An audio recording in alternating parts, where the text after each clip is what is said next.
everyone. Hello, everybody, and welcome back to the McDonCast, the funnest podcast in town, the only podcast around. I got a haircut this week. Ooh, looking a little different.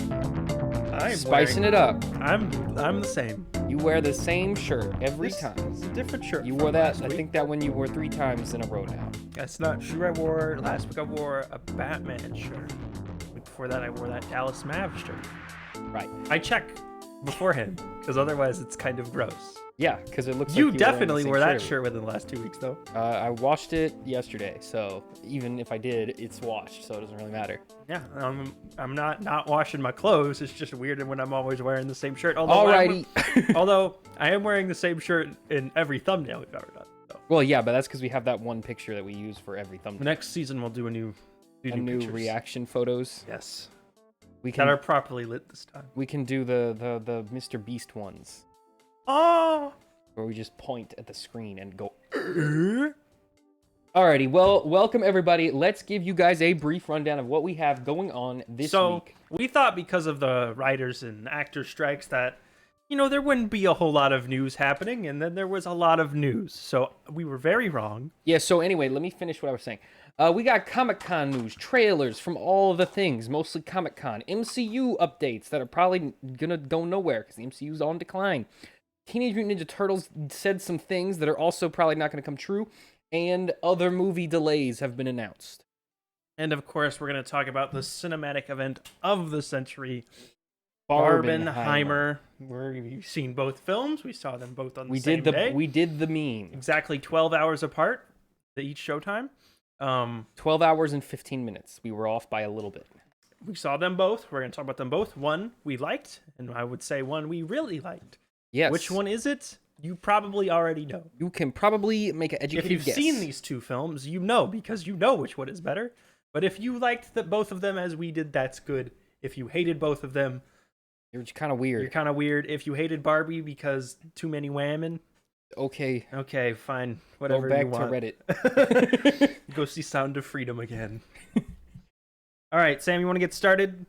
Yeah, let's kick things off here. We got movie delays incoming, according to this list of movie delays that are incoming. So, like we said last week, SAG is of course on strike, which means the studios are panicking because they cannot market their films pretty much in any way, shape, or form. In a traditional sense, they can of course still cut trailers and release the trailers, but they can't send anyone out to do press. They can't do big premieres, so nothing like that.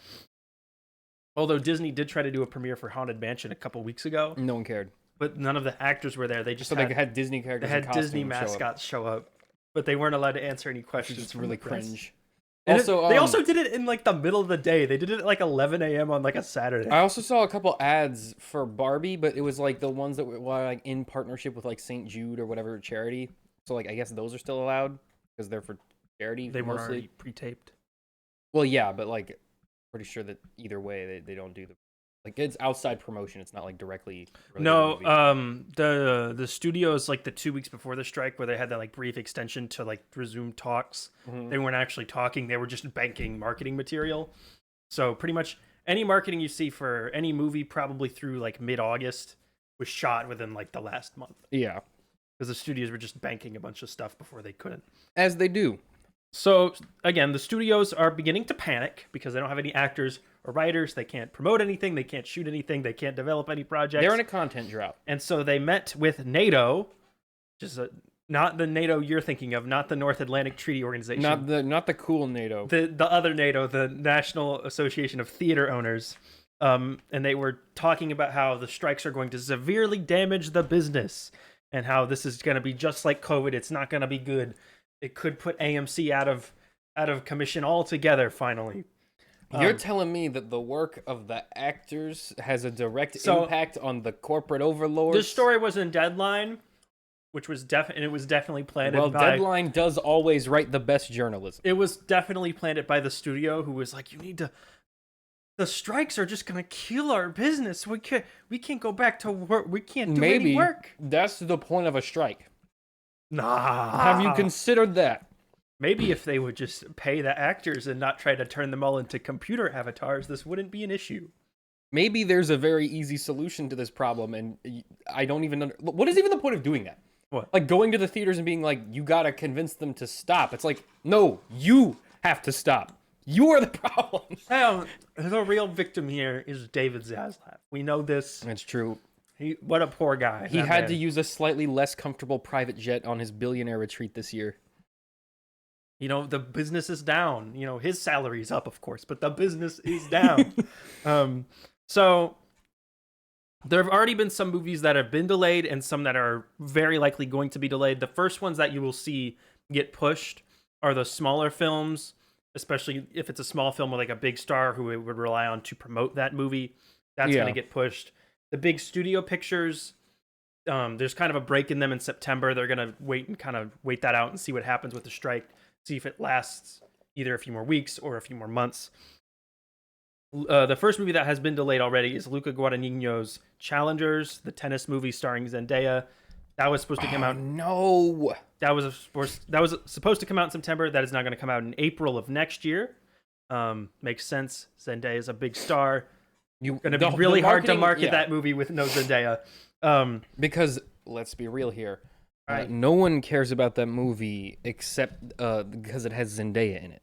So I think it looks good. No hate, but like no one cares except the Zendaya fans.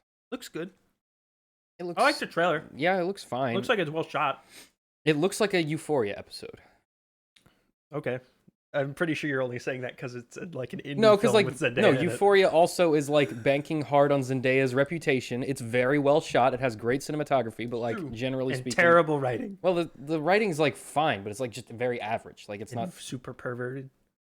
Well, the creators of Euphoria is not nearly as bad as the Idol. The Idol is also very well shot. I'm so glad I dropped out of that show. So terrible. Like okay, Euphoria makes.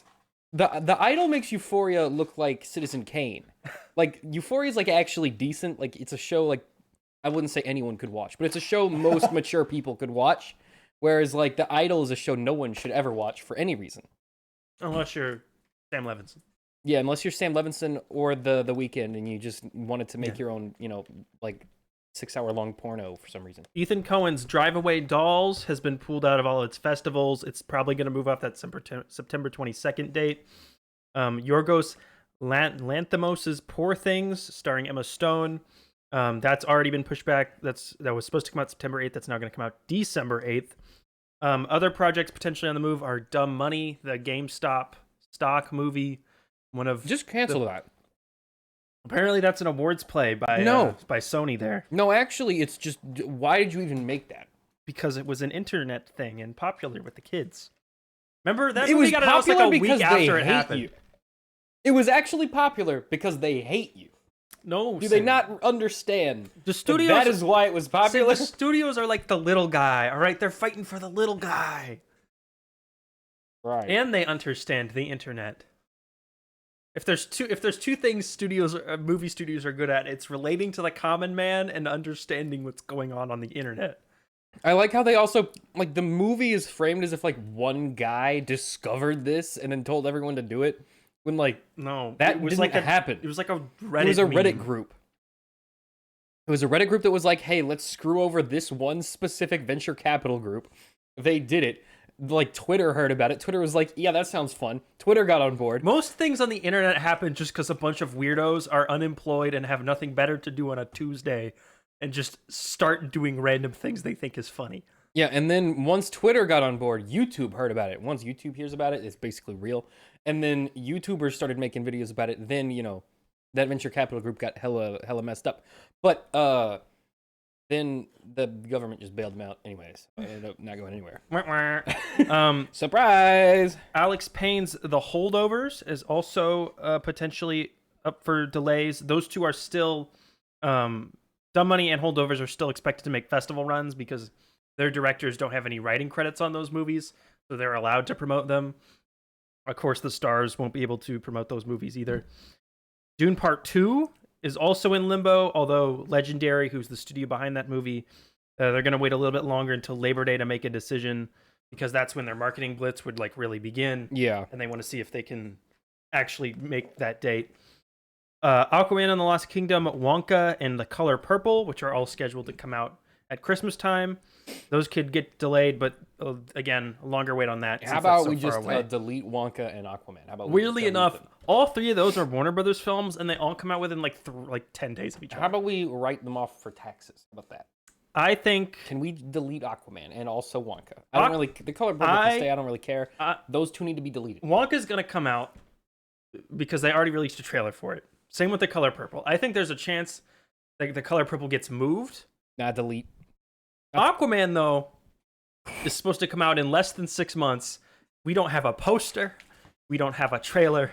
We don't have a plot synopsis. We don't have a Twitter account teasing things. Nothing. There has been nothing on Aquaman 2. And we know it's been reshot like 4 times. Well, apparently they just finished their 4th round of reshoots.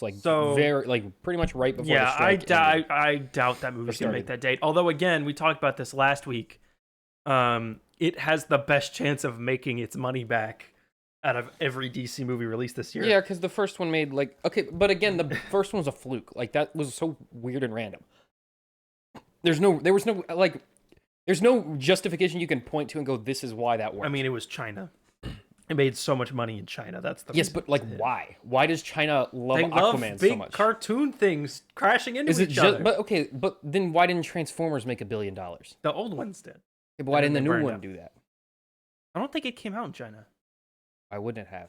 China's been really, really restrictive since COVID about what comes out there. Like, I think only 2 movies this year have gotten clearance to actually come out in China. Which ones? I don't remember. I know Barbie came out there. And I know... if Barbie came out in China, why? There's absolutely no reason why Transformers could not come out in China. And then the Meg 2 is going to come out in China. That's because the Meg 2 is basically a Chinese movie with an American Mario cast. came out in China also. But Mario's the only Nintendo game that's allowed in China, so that's probably why. Yeah, no, they've been super duper. They've been even more restrictive than they used to be. What comes out in China because they want to boost their own movies domestic movies because the Chinese government off those ones. Yeah, because they're state funded. Because they're state funded and mostly propaganda. What? Imagine if every movie was Top Gun. That's the Chinese movie, which they didn't allow to come out. Which they didn't allow because they only want their propaganda. That's right. Anyway, yeah. So I think even if the actor strike is resolved by December, I still think Aquaman could move.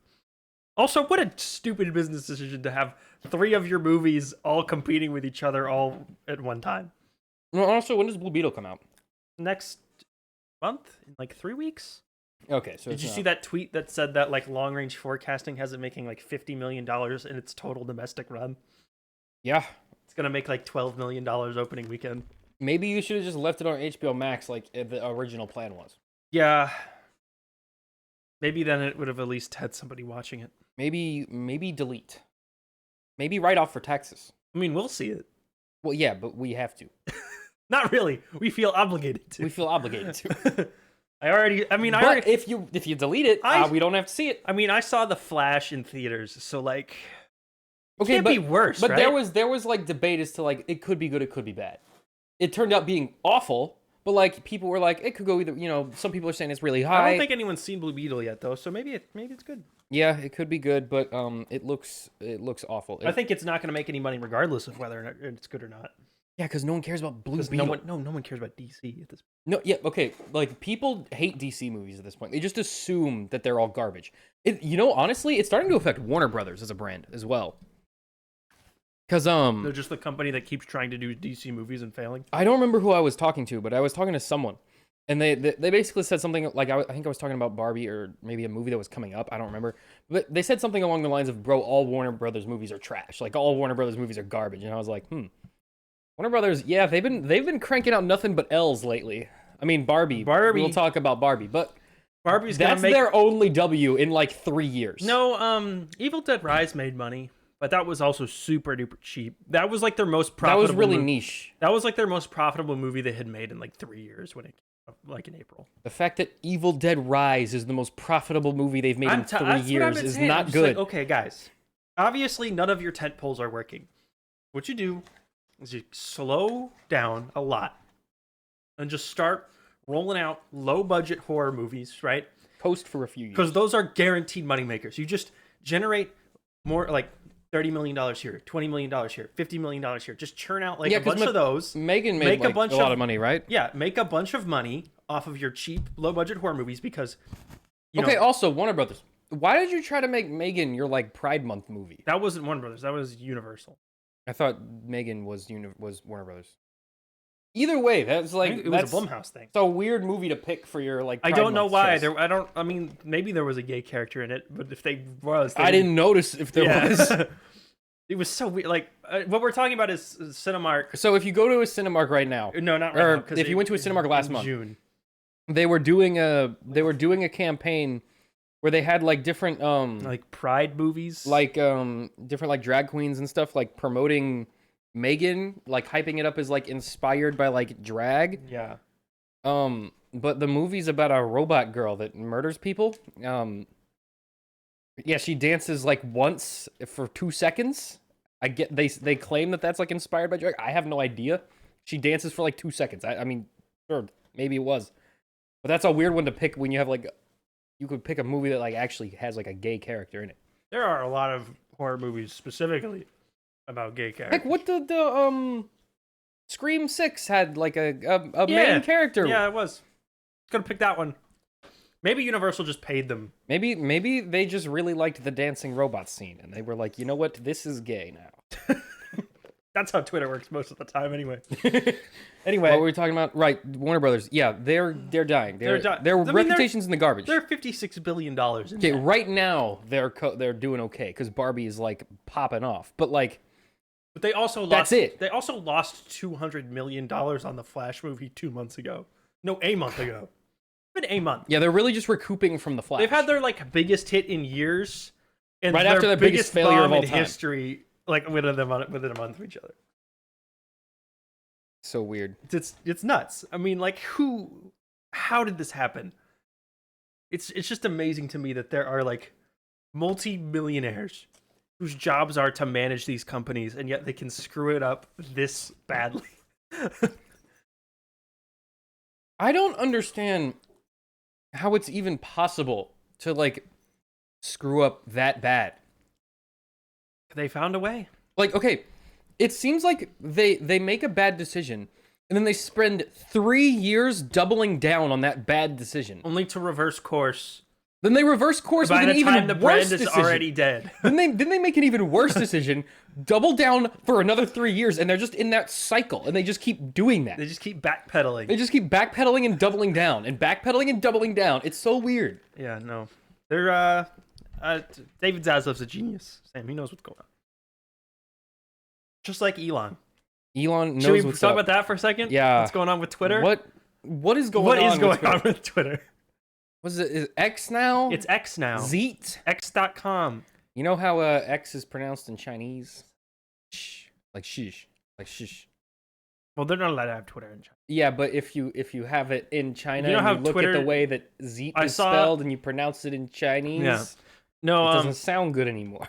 Elon's explanation, you know WeChat in China, the government surveillance system that's like a social media website? Well, yeah, they just have like one social media app because Elon wants Twitter to become do that. He wants you to be able to like do your finances on Twitter and like. Well, X.com was originally a banking website. It was PayPal. Well, no, before it was PayPal. Elon. It was its own banking website. No, it was its own thing. Elon. Then he merged with PayPal because PayPal. PayPal was running him out of business, and it was his only option. Then he merged with PayPal into X.com. Then they became X-PayPal, and he was like, "We should do X." And a lot of their board was like, "Yeah, X seems like a stronger brand." They did some polling with I know because people have been talking about this a lot, but they did some polling with like focus groups, and they were all like, that sounds like a porn website. I would not use a website called X.com. Mm-hmm. And so they pivoted, they decided to do just PayPal, and then Elon Musk got mad, doubled down, tried to like pivot them to X, and then they ousted him from the company. They kicked him out of the company, and then the remaining, the founder and the CEO were like, if we had kept him on board, he would have destroyed the company. Yeah, because he's a horrible businessman who's got a weird obsession with the letter X for no reason. He's good at marketing himself, and that's pretty much it. And he's only good at marketing himself because he has a bunch of simps who just think everything he does is amazing. Did you see that one guy who was like, where on the SpaceX account, someone said like, I'm feeling sexually frustrated right now. Like whatever intern runs the SpaceX account. And the guy was like, Elon, if you gave me the chance, I would have sex with you. My wife would be proud of me. And I was like, this man is not mentally okay. Someone needs to check on this man. But that's not... I'm not even kidding. If you go into Elon's like replies, there are people that like actually do that all the time. No, he has a bunch of simps. Like, but like not even like fake, haha, we're calling them simps. He has actual simps. He's got a weird cult, man. He's got the weirdest following. I don't understand. Tweets are gonna be X's now, but no one's gonna call them that. They're just gonna keep calling them tweets. Apparently, the X logo he used, right, that they're going to use for the brand, had been already trademarked by somebody else. Microsoft. Yeah, so they didn't even clear this with the legal team before they started doing it. It's not the X logo that they use. It's just X as a brand. Yeah. Is trademarked by Microsoft because of Xbox. It's like they didn't think about this at all. So obvious. It's literally like he walked in one day, grabbed a expo marker and walked up to a whiteboard and then just like drew an X and was just like, this has got to be what Twitter is by the end of the day. And like just left. Like that's what it feels like. They say it's going to be powered by AI. Have you heard the rumors about like their remaining staff?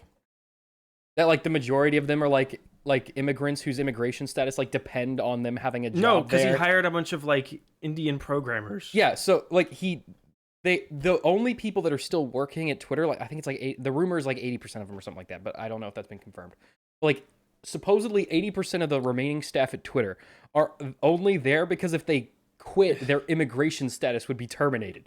So they're basically just stuck working for this insane man. I saw it was like and this could be true or not, but I saw like an anecdotal story that a person who was working at Twitter saw Elon like go to like the employee lounge in the morning one day and like make Pop-Tarts, but he acted like he had never seen a Pop-Tart before in his life.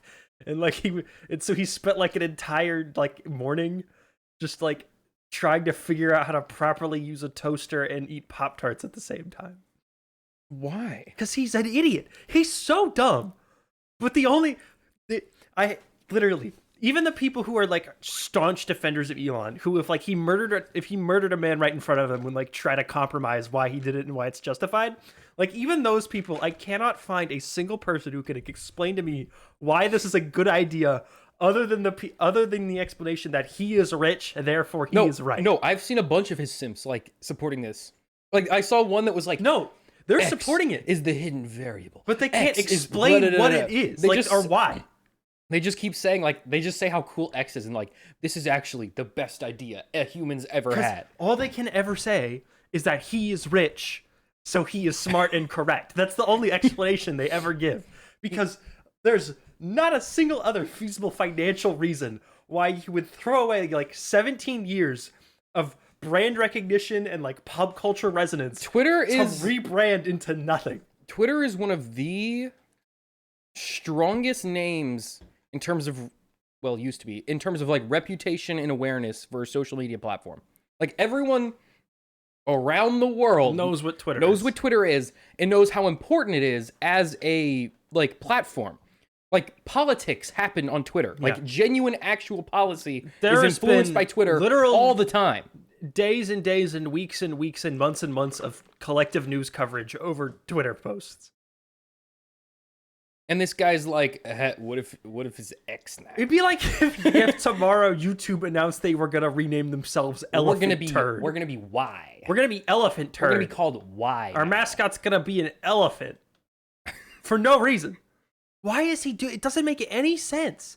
He's already ruined Twitter, right? But if you want to like throw in all the dumb finance stuff, whatever, Elon, he's gonna do whatever weird crap he thinks is smart. But like, why completely rebrand? It makes zero sense. Okay, honestly, I don't even think like the idea of like building an everything app is like stupid. I mean, that's what Meta's been trying to do for decades. That's what they've been trying to turn Instagram to. Instagram is TikTok. Instagram is Instagram. Instagram is Twitter. Instagram is Snapchat. Instagram is a weird Facebook Marketplace thing with their little shopping area. Like, they've been trying to do that with Instagram for the longest time, and they've kind of succeeded to an extent. They've definitely made it harder to navigate, that's for sure. Yeah, but most people just don't want that. Most Americans they just don't ignore want that. Like, it works in the Chinese market because they don't have access to anything else. Well, there's that, but it's also very difficult to start a social media company there. There's a lot more hoops you have to jump through than there are in America. Again, because of so when you have a state-sponsored app that like does everything kind of well, then like no one's really gonna like try to make an alternative because what's the point? Yeah. But in America, we have different apps that all do a different thing really well. So why would you make one app that does everything kind of bad? I just can't wait for when he has to call Twitter videos X videos. He's already doing that. Elon, that's a porn website. Elon, it's like, dude, Elon, buddy, what are you doing? And now you could make a case that Twitter is also a porn website, but you know, people didn't directly associate it with that until now. It doesn't sound like that when you say Twitter. Yeah. I mean, I guess he did change the building to say. No, he Twitter. just projected a big X on it. Well, no, I'm talking about before that when he took the W out. off, and then they got mad at him, so he painted it. So he put it back on and then painted it the same color. Now it's just gonna be a big letter X. What a genius that Elon. Also, it's not like a simultaneous rollout. No, it's like the browser version is X, but the mobile... No, the browser version has X branding on everything, but it's still called Twitter.com, and then the app is just still completely Twitter. And he hasn't said, like, when this is gonna... He kept saying it's gonna happen tonight, and then the next he would be like, it's gonna happen tonight, and then it just never... It just because keeps not he happening. never... No, okay, number one, I don't think he knows what's going on. I don't think he knows what's happening at Twitter anymore, because he's not the CEO anymore. He just says things. He just like sends the CEO a text and is like, "Do this now," and she's like, "Oh, what?" And she can't say no because he'll fire him and replace it with a hobo he found on the street. But like, because the same thing happened with verification. Yeah, they announced that it was going to change, and then it just wouldn't. Then it just didn't. And then like 4 months later, they would announce it's going to change. They would change part of it, and then they wouldn't. And then they kind of went back to the old system anyway. Yeah, it's very dumb. It's so because if you have it doesn't make any sense. If you have 1 million followers on Twitter, you're just verified. Yeah, you're auto-verified. So if anything, all he did was raise the bar for verification. Which that doesn't really make any sense either, because if you have 1 million followers, I think people can just tell from the fact you have 1 million followers that like you're the actual one. So no, all he did by doing that with verification was now in every replies for every tweet, at the top of the replies is always just a bunch of idiot verified losers who just like have nothing interesting to say, and are just like, this is cool. What fun. I love you, Elon. Elon, if you put your penis in front of me, I'm not saying I wouldn't suck it. Like, that's literally his replies.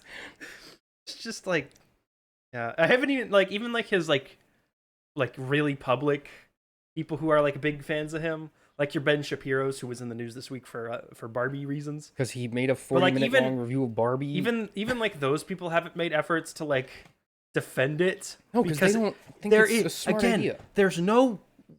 Like, if anyone listening to this wants to like explain to me why this is a good idea, other than Elon is rich, therefore he is right.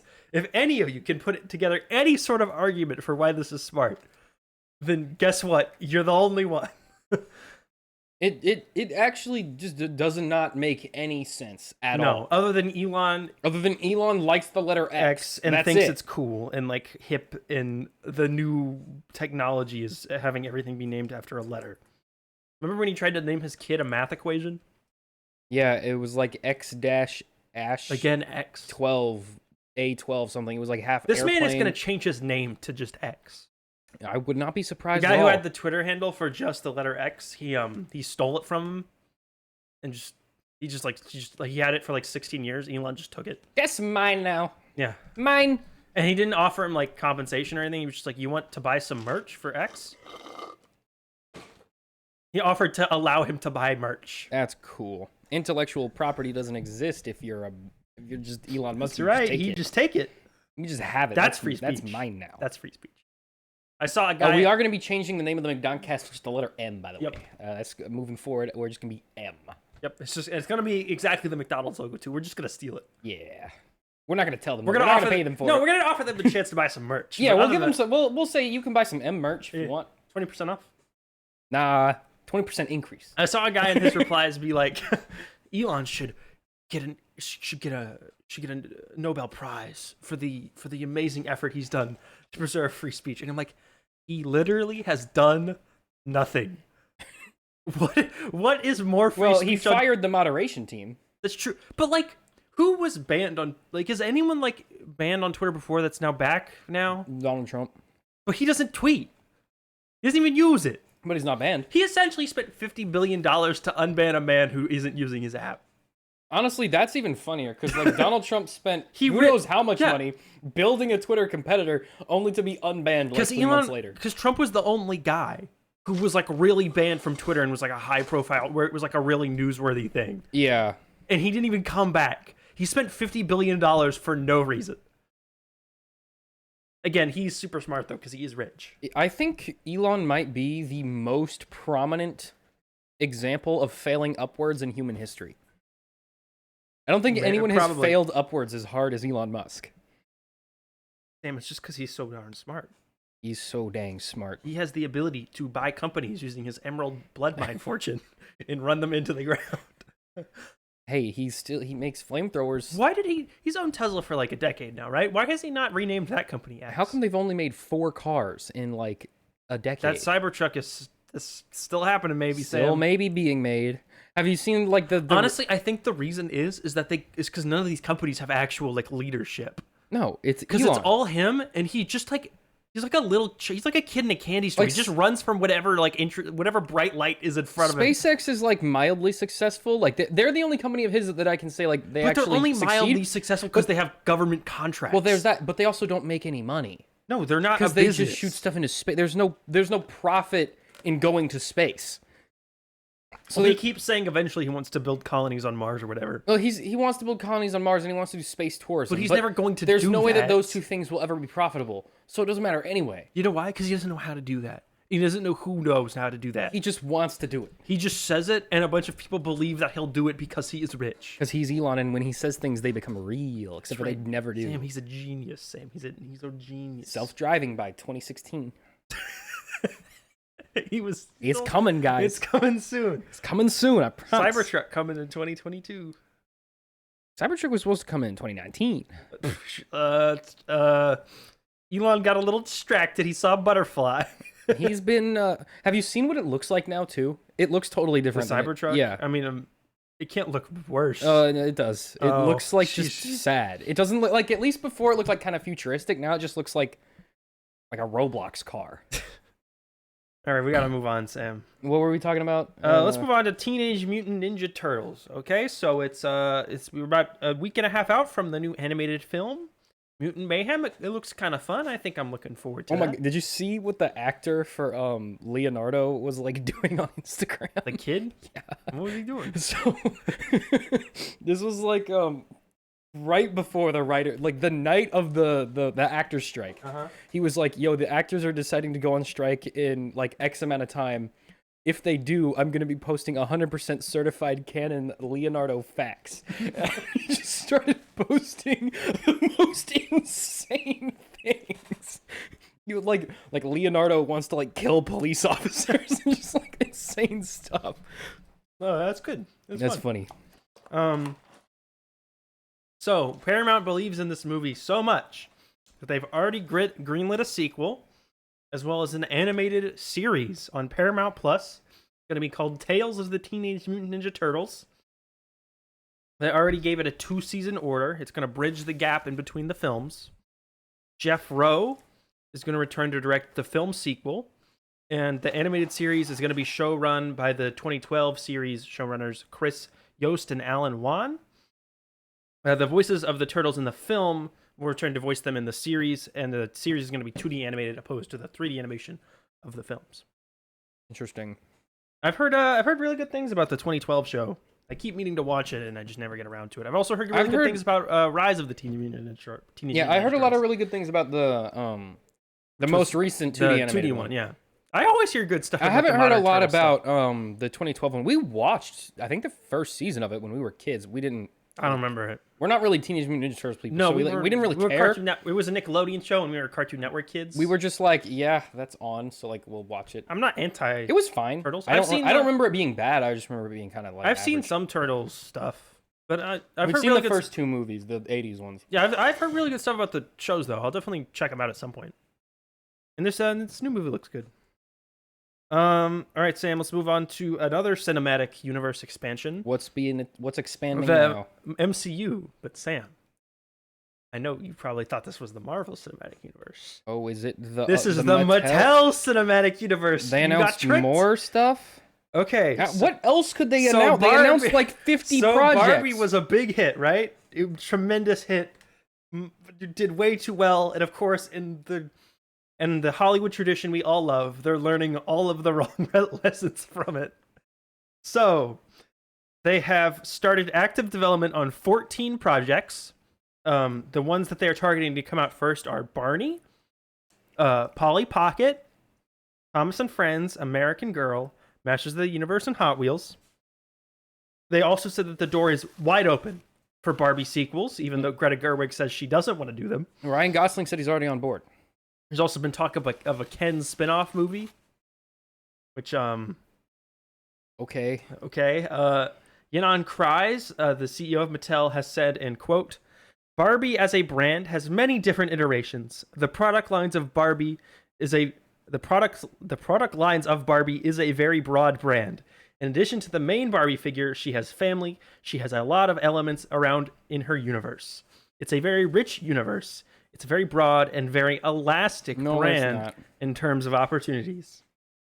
You know what it is? Elastic in demand. Do you know what that means? What's that mean? That means when competing products are available at a lower price, people will not stick to Barbie because no one cares. Barbie the movie's a big hit, Sam. We can expand. They did all the things. They covered all the things. There's so many things we could attach there to aren't. and no, you don't. They covered all the things. There's no other lore for Barbie. What about weird Barbie spinoff? Why? What Ken spinoff? Why? Barbie 2? I don't. She becomes a human and presumably dies. Then she becomes a Barbie again at the in the next one. She's back to Barbie Land. Something's going on in Barbie Land. We gotta fix it. I guess spoilers for Barbie. Yeah, everyone saw it. I mean, it happens in the movie, like at the beginning. And everyone saw it. It's fine. Anyway, but they announced on top of their list of stuff they want to do, they announced who's attached to everything. So of course, Barney has Daniel Kaluuya on as a producer. It's been announced for a while. Is Will Ferrell going to play the CEO of Mattel in all of these projects? I hope so. He'll be like the connecting. He'll be like the Nick Fury of. I think if they do a MCU. Barbie 2, the bit will be like the other toy universes are like collapsing into the Barbie toy universe, and they'll have to team up to fight Will Ferrell. Then the Will Ferrell plotline will actually go somewhere. So it'll be the Lego movie. Sam, I don't know if you know this, but literally the only reason any of this is happening is because the Lego movie was a moderate hit. Yeah, I mean, it was pretty much the Lego movie. It's amazing to me that the Lego movie was a moderate success, and so every other toy company in the world was like, get every toy we got in a movie theater now. I mean, you could make a case that the Barbie movie and the Lego movie are very similar in terms of plot and themes. And characters, because one of the characters is the same character. Yeah, that too. And they don't... Will Ferrell plays the boss in the Barbie movie. I like to think that that's literally just the same, because they don't ever say his name, and they never tell you what the dad in the Lego movie's job is. He's just a businessman. I like to think he's the same guy. Anyway, it also would be funny if the CEO of Mattel has like an obsession with Legos, even though it's not a Mattel brand. Yeah. So the A24. So Barney's going to be an A24 type surrealist movie, which I do think is actually going to happen, because if they let Barbie be the way Barbie is, I'm totally expecting them to let Barney be a weird surrealist horror thing. Polly Pocket, that's going to be an MGM movie. Lily Collins is going to star as Polly Pocket. Who's that? Emily in Paris fame. Lena Dunham is going to write and direct. Okay. Hot Wheels, Warner Brothers is going to do that movie. Dom Toretto's not in it, I don't care. J.J. Abrams is going to produce. It's going to be grounded and gritty. It better be Fast and Furious, Just Fast and Furious. He says it's Dom going to Toretto have. has to be in the movie. He says it's going to have a real characters that you can relate to that are 3-dimensional, that have emotional journeys. Nah, I just want Dom Toretto. You know, famous franchise with emotional, grounded characters. The Hot Wheels franchise, a franchise with no character. To be fair, Barbie was also not known for her emotional. But Barbie dilemmas. is like a. At least she is a human, person. though. Hot Wheels are just vehicles with no one in them. There's the Batmobile show. Those cars have But There's the the cars. cars are alive. The Cars movies. I guess they're they didn't alive. say they would be human characters. Maybe the Hot Wheels themselves will be the characters. They'll be alive. I don't think so. Rock'em Sock'em Robots. Universal's gonna, of course, distribute that film. Vin Diesel's gonna star, and Ryan Engel is going to write. He wrote Beast. Idris Elba fights a lion movie. Oh yeah, forgot. And the Rampage, which is the Dwayne Johnson teams up with the gorilla. So he's just been killing movie. American Girl. No one's attached to American Girl so far. Neither is anyone attached to the Magic 8 Ball movie, which the CEO of Mattel said will probably be a PG-13 thriller. So they don't even know what it is. They have no idea. They just again okay. They're just saying words. That's why like this just makes no sense to me. Like this is nothing.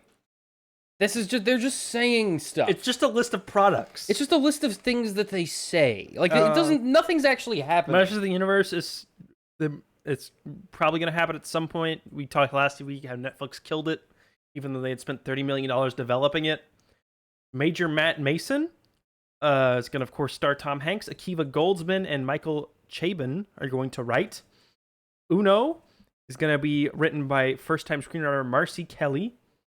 Wishbone, I don't even know what Wishbone is going to be produced by Peter Farrelly, who of course produced Dumb and Dumber. Matchbox Cars is going to be written by David Coggeshall, who did the Orphan prequel. Yeah, everyone knows the Orphan. World War Z director Mark Forrester is going to do Thomas and Friends. Why? Why did he even say yes to that? Because he needs money. Is it going to be like Thomas versus Master Chief, that YouTube video? I want it to be that. I hope so. Maybe they can work out a deal with fight Xbox. Master Chief. Viewmaster is going to happen. That will not happen. Christmas Balloon.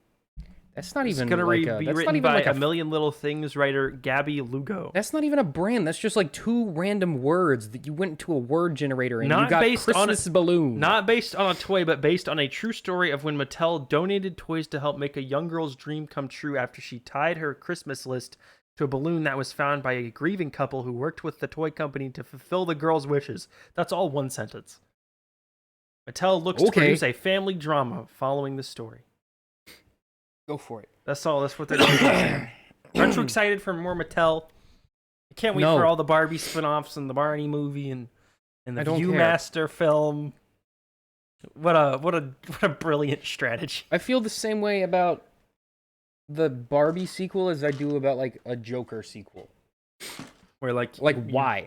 Because the first one made money. Yeah, but shut up. Creatively, no. There's no reason. But money-wise, oh, did you see apparently what Lady Gaga's been like going full Jared Leto for... I saw, yeah, she's going method. She's like having everyone color like Q on set. This is just what we needed. More people doing Joker characters. At this point, method role, if I was like mode. a PA in Hollywood or like a crew guy, if there's like an opportunity where like you have to work in a Batman movie but the Joker's in it, I would just not do it. Because you'd have to deal with whatever weirdo is deciding to go method on the Joker this week. Yeah. All right. Yeah, I don't care about Mattel at all. Let's move on. Anyway, there was a bunch of trailers. So let's the get next into two some news trailers. things are kind of tied together. Comic-Con was this past week. On all accounts, it was actually fun this time because there were no movie studios, there were no actors, there were no writers of movies and television. It was just comics. It was just like video games and some shows and comics. You know, the thing it's named The after. panels actually had room for people to like sit in them. Everyone just kind of walked around and looked at all the fun costumes. It looked like an actual fun event and not a horrible nightmare where a bunch of people who smell like cheese cram into an auditorium and scream at Kevin Feige for 3 hours. That's the funnest part, is the part where you yell at Kevin Feige. More X-Men, Kevin. More X-Men. Kevin, is Glup Gorzo gonna be in Avengers 5? Kevin, roll out the celebrities who don't want to be here. Kevin, is Iron Man gonna be Iron Men in season 4 of Avengers Secret Show Poop? us your 96 Is Skibbity Toilet coming to the MCU, Kevin? We need to know. Show us your 96 slide PowerPoint of all the projects you have through 2048. 4 of which will actually be made. Which will be made. Anyway, so there was a trailer for Invincible Season 2. Yes, it's been over 2 years since Invincible Season 1. Yeah, it's been taking a long time. It's been a while. I don't know why it takes these shows so long to produce second season. Because like, I get animation takes a long time, but like, do they produce the first season with just zero thought that they might have to produce another one, and so they just do no work on it until like after it's already over? Yes, I mean, yeah, I have no idea. I would say like maybe the voice cast, but like, because they weren't even like writing the show until like a year after the first season. I didn't know Seth Rogen was You watching the trailer right now? Yeah.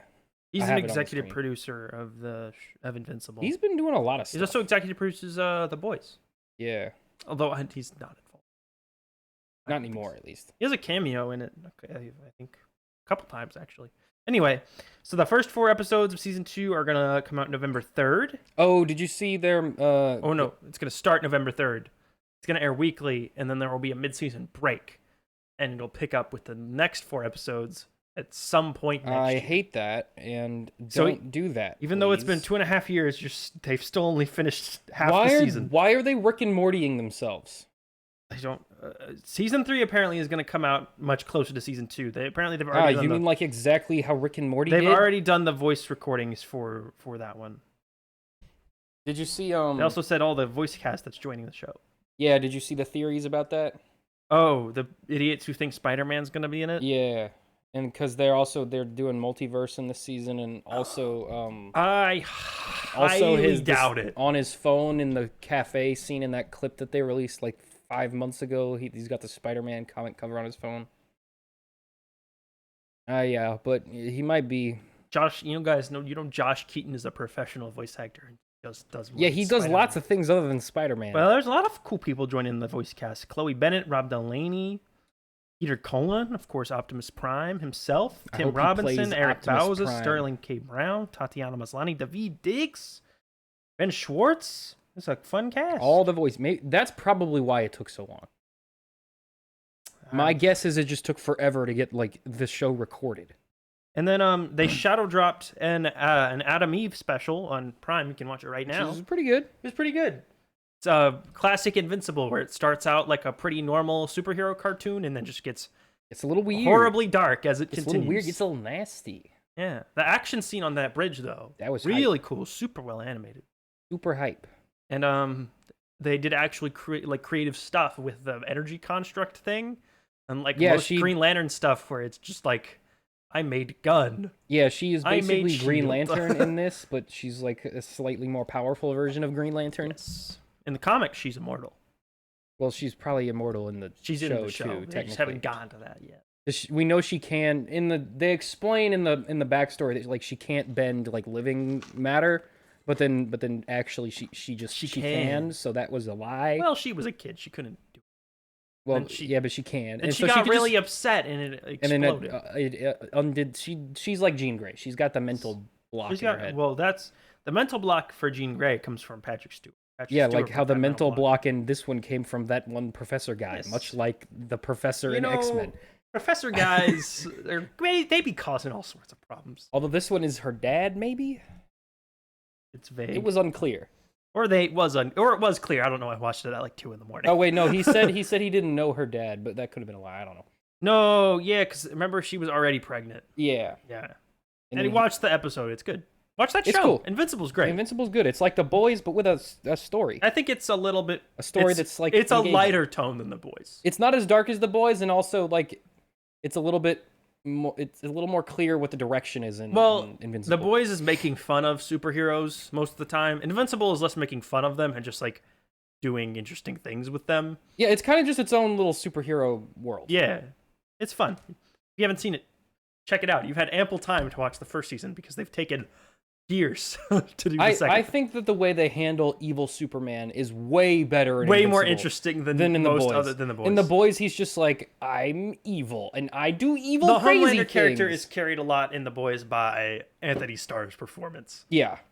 Whereas the one in Invincible, he actually has like Omni-Man is a goal. Is like a better written He's character. a villain. He's a with little like, bit more three-dimensional. Yeah, he has a evil plan. Yeah. In the boys, Homelander just wants to be popular. In the boys, a lot of the time they just resort to being like, "What's a thing Trump said this week?" Make him say that. Homelander said that. Anyway, next trailer. We were just talking about interesting superhero stuff. Now we get to talk about let's talk about really boring as uninteresting crap superhero stuff that I don't care about. Marvel Studios, The Marvels. Let's go, baby. They had a second trailer. I've never cared less. I don't think about the show. Tell me you're not excited that Nick Fury's eye patch is back on. He wore it in Secret Invasion. Yeah, but we didn't know that's why he's wearing it. Now he's wearing it here also. Even though I think he was also wearing it in Spider-Man Far From Home. He was, although that wasn't Nick Fury. That was Talos, who is dead now. He was dead. But his daughter is alive and also Captain ridiculously, insanely overpowered to a degree that actually, I think, breaks the MCU at this point. I was watching this trailer and I was like, I've never been so bored by... Oh, wait, they have another Miss Marvel gauntlet. Yeah. So the villain of this, it looks like it's the Kree again, which I think we all expect. Oh, the Kree are good guys now, though. No, they're bad. No, remember in Secret Invasion when she goes, "Oh, the Kree are actually good, and they're actually good guys, and we're actually bad guys," and that was a lie, a double lie. We double lied, I guess. The Kree are gonna be bad again in this. I'm so over. So it looks like the villain is gonna be the Accuser. So remember Ronan the Accuser? Yeah, it's a girl version. He died. The new Accuser is a lady. Die? The Guardians blew him up with an Infinity Stone. The first Guardians of the Galaxy, which came out almost 10 years ago. Well, I didn't remember if he died. Recall your memories. I didn't remember if he died because I know he was in. He was in Captain Marvel. That took place in the 90s. So I didn't. For some reason, I thought maybe he was still alive. He also didn't do anything in that movie. He just stood around. Why he was in it? Because he had the spaceship.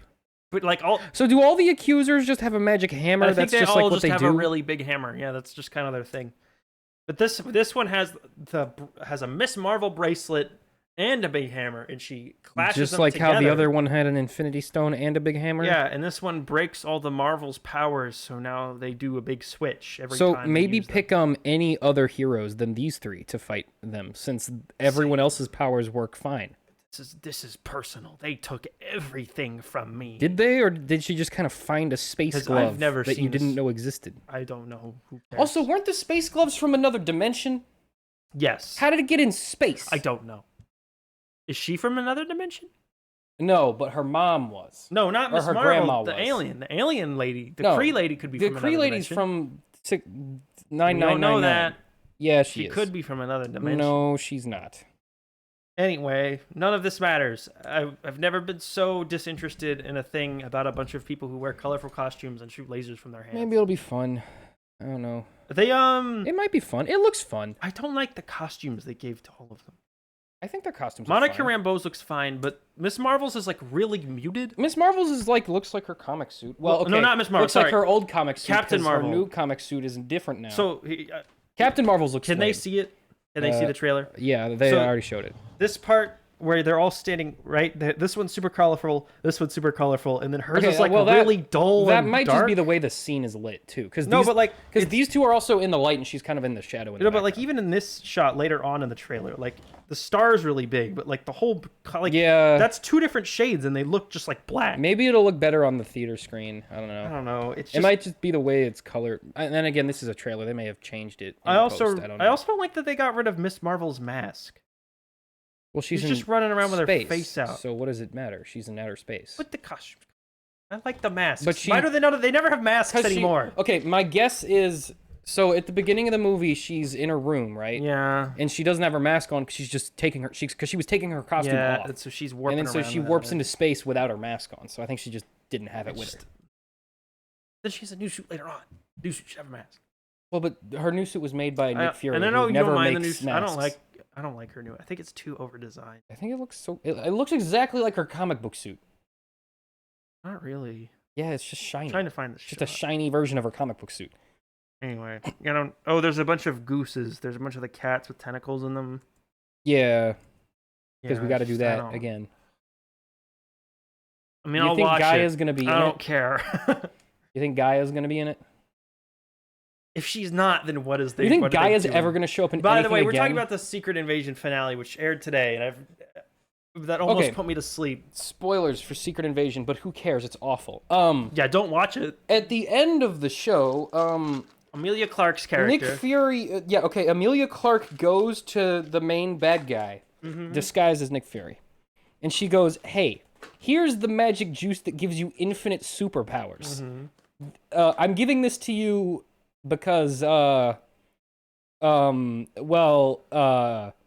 giving this to you now." Yep. And then he goes, "Thank you," and he makes himself have every superpower, like every single Marvel character's superpowers, including the Winter Soldier's, who has no superpowers, And Captain America. and Captain. Well, okay, but he has the serum at least. Like he has. But powers. the serum just makes him like an exceptional athlete. It doesn't give him like No, any he sort was of... like strong enough to like pull helicopters Yeah. and stuff. He was a superhero. But like Bucky actually wasn't. Bucky was just a No, guy he does with a robot have, arm. He does have a super soldier serum. Yeah, but it's not nearly on the same level. Yeah, his super. Okay, for example, Again, this is a problem with most of the MCU characters. Is most of them's powers are just they have a special thing. Like Thor has no powers. He just has a magic sword. well, no, he has powers. but not after Asgard explodes. No, he Then does. he's just a very strong man. No, he had more powers after Asgard exploded.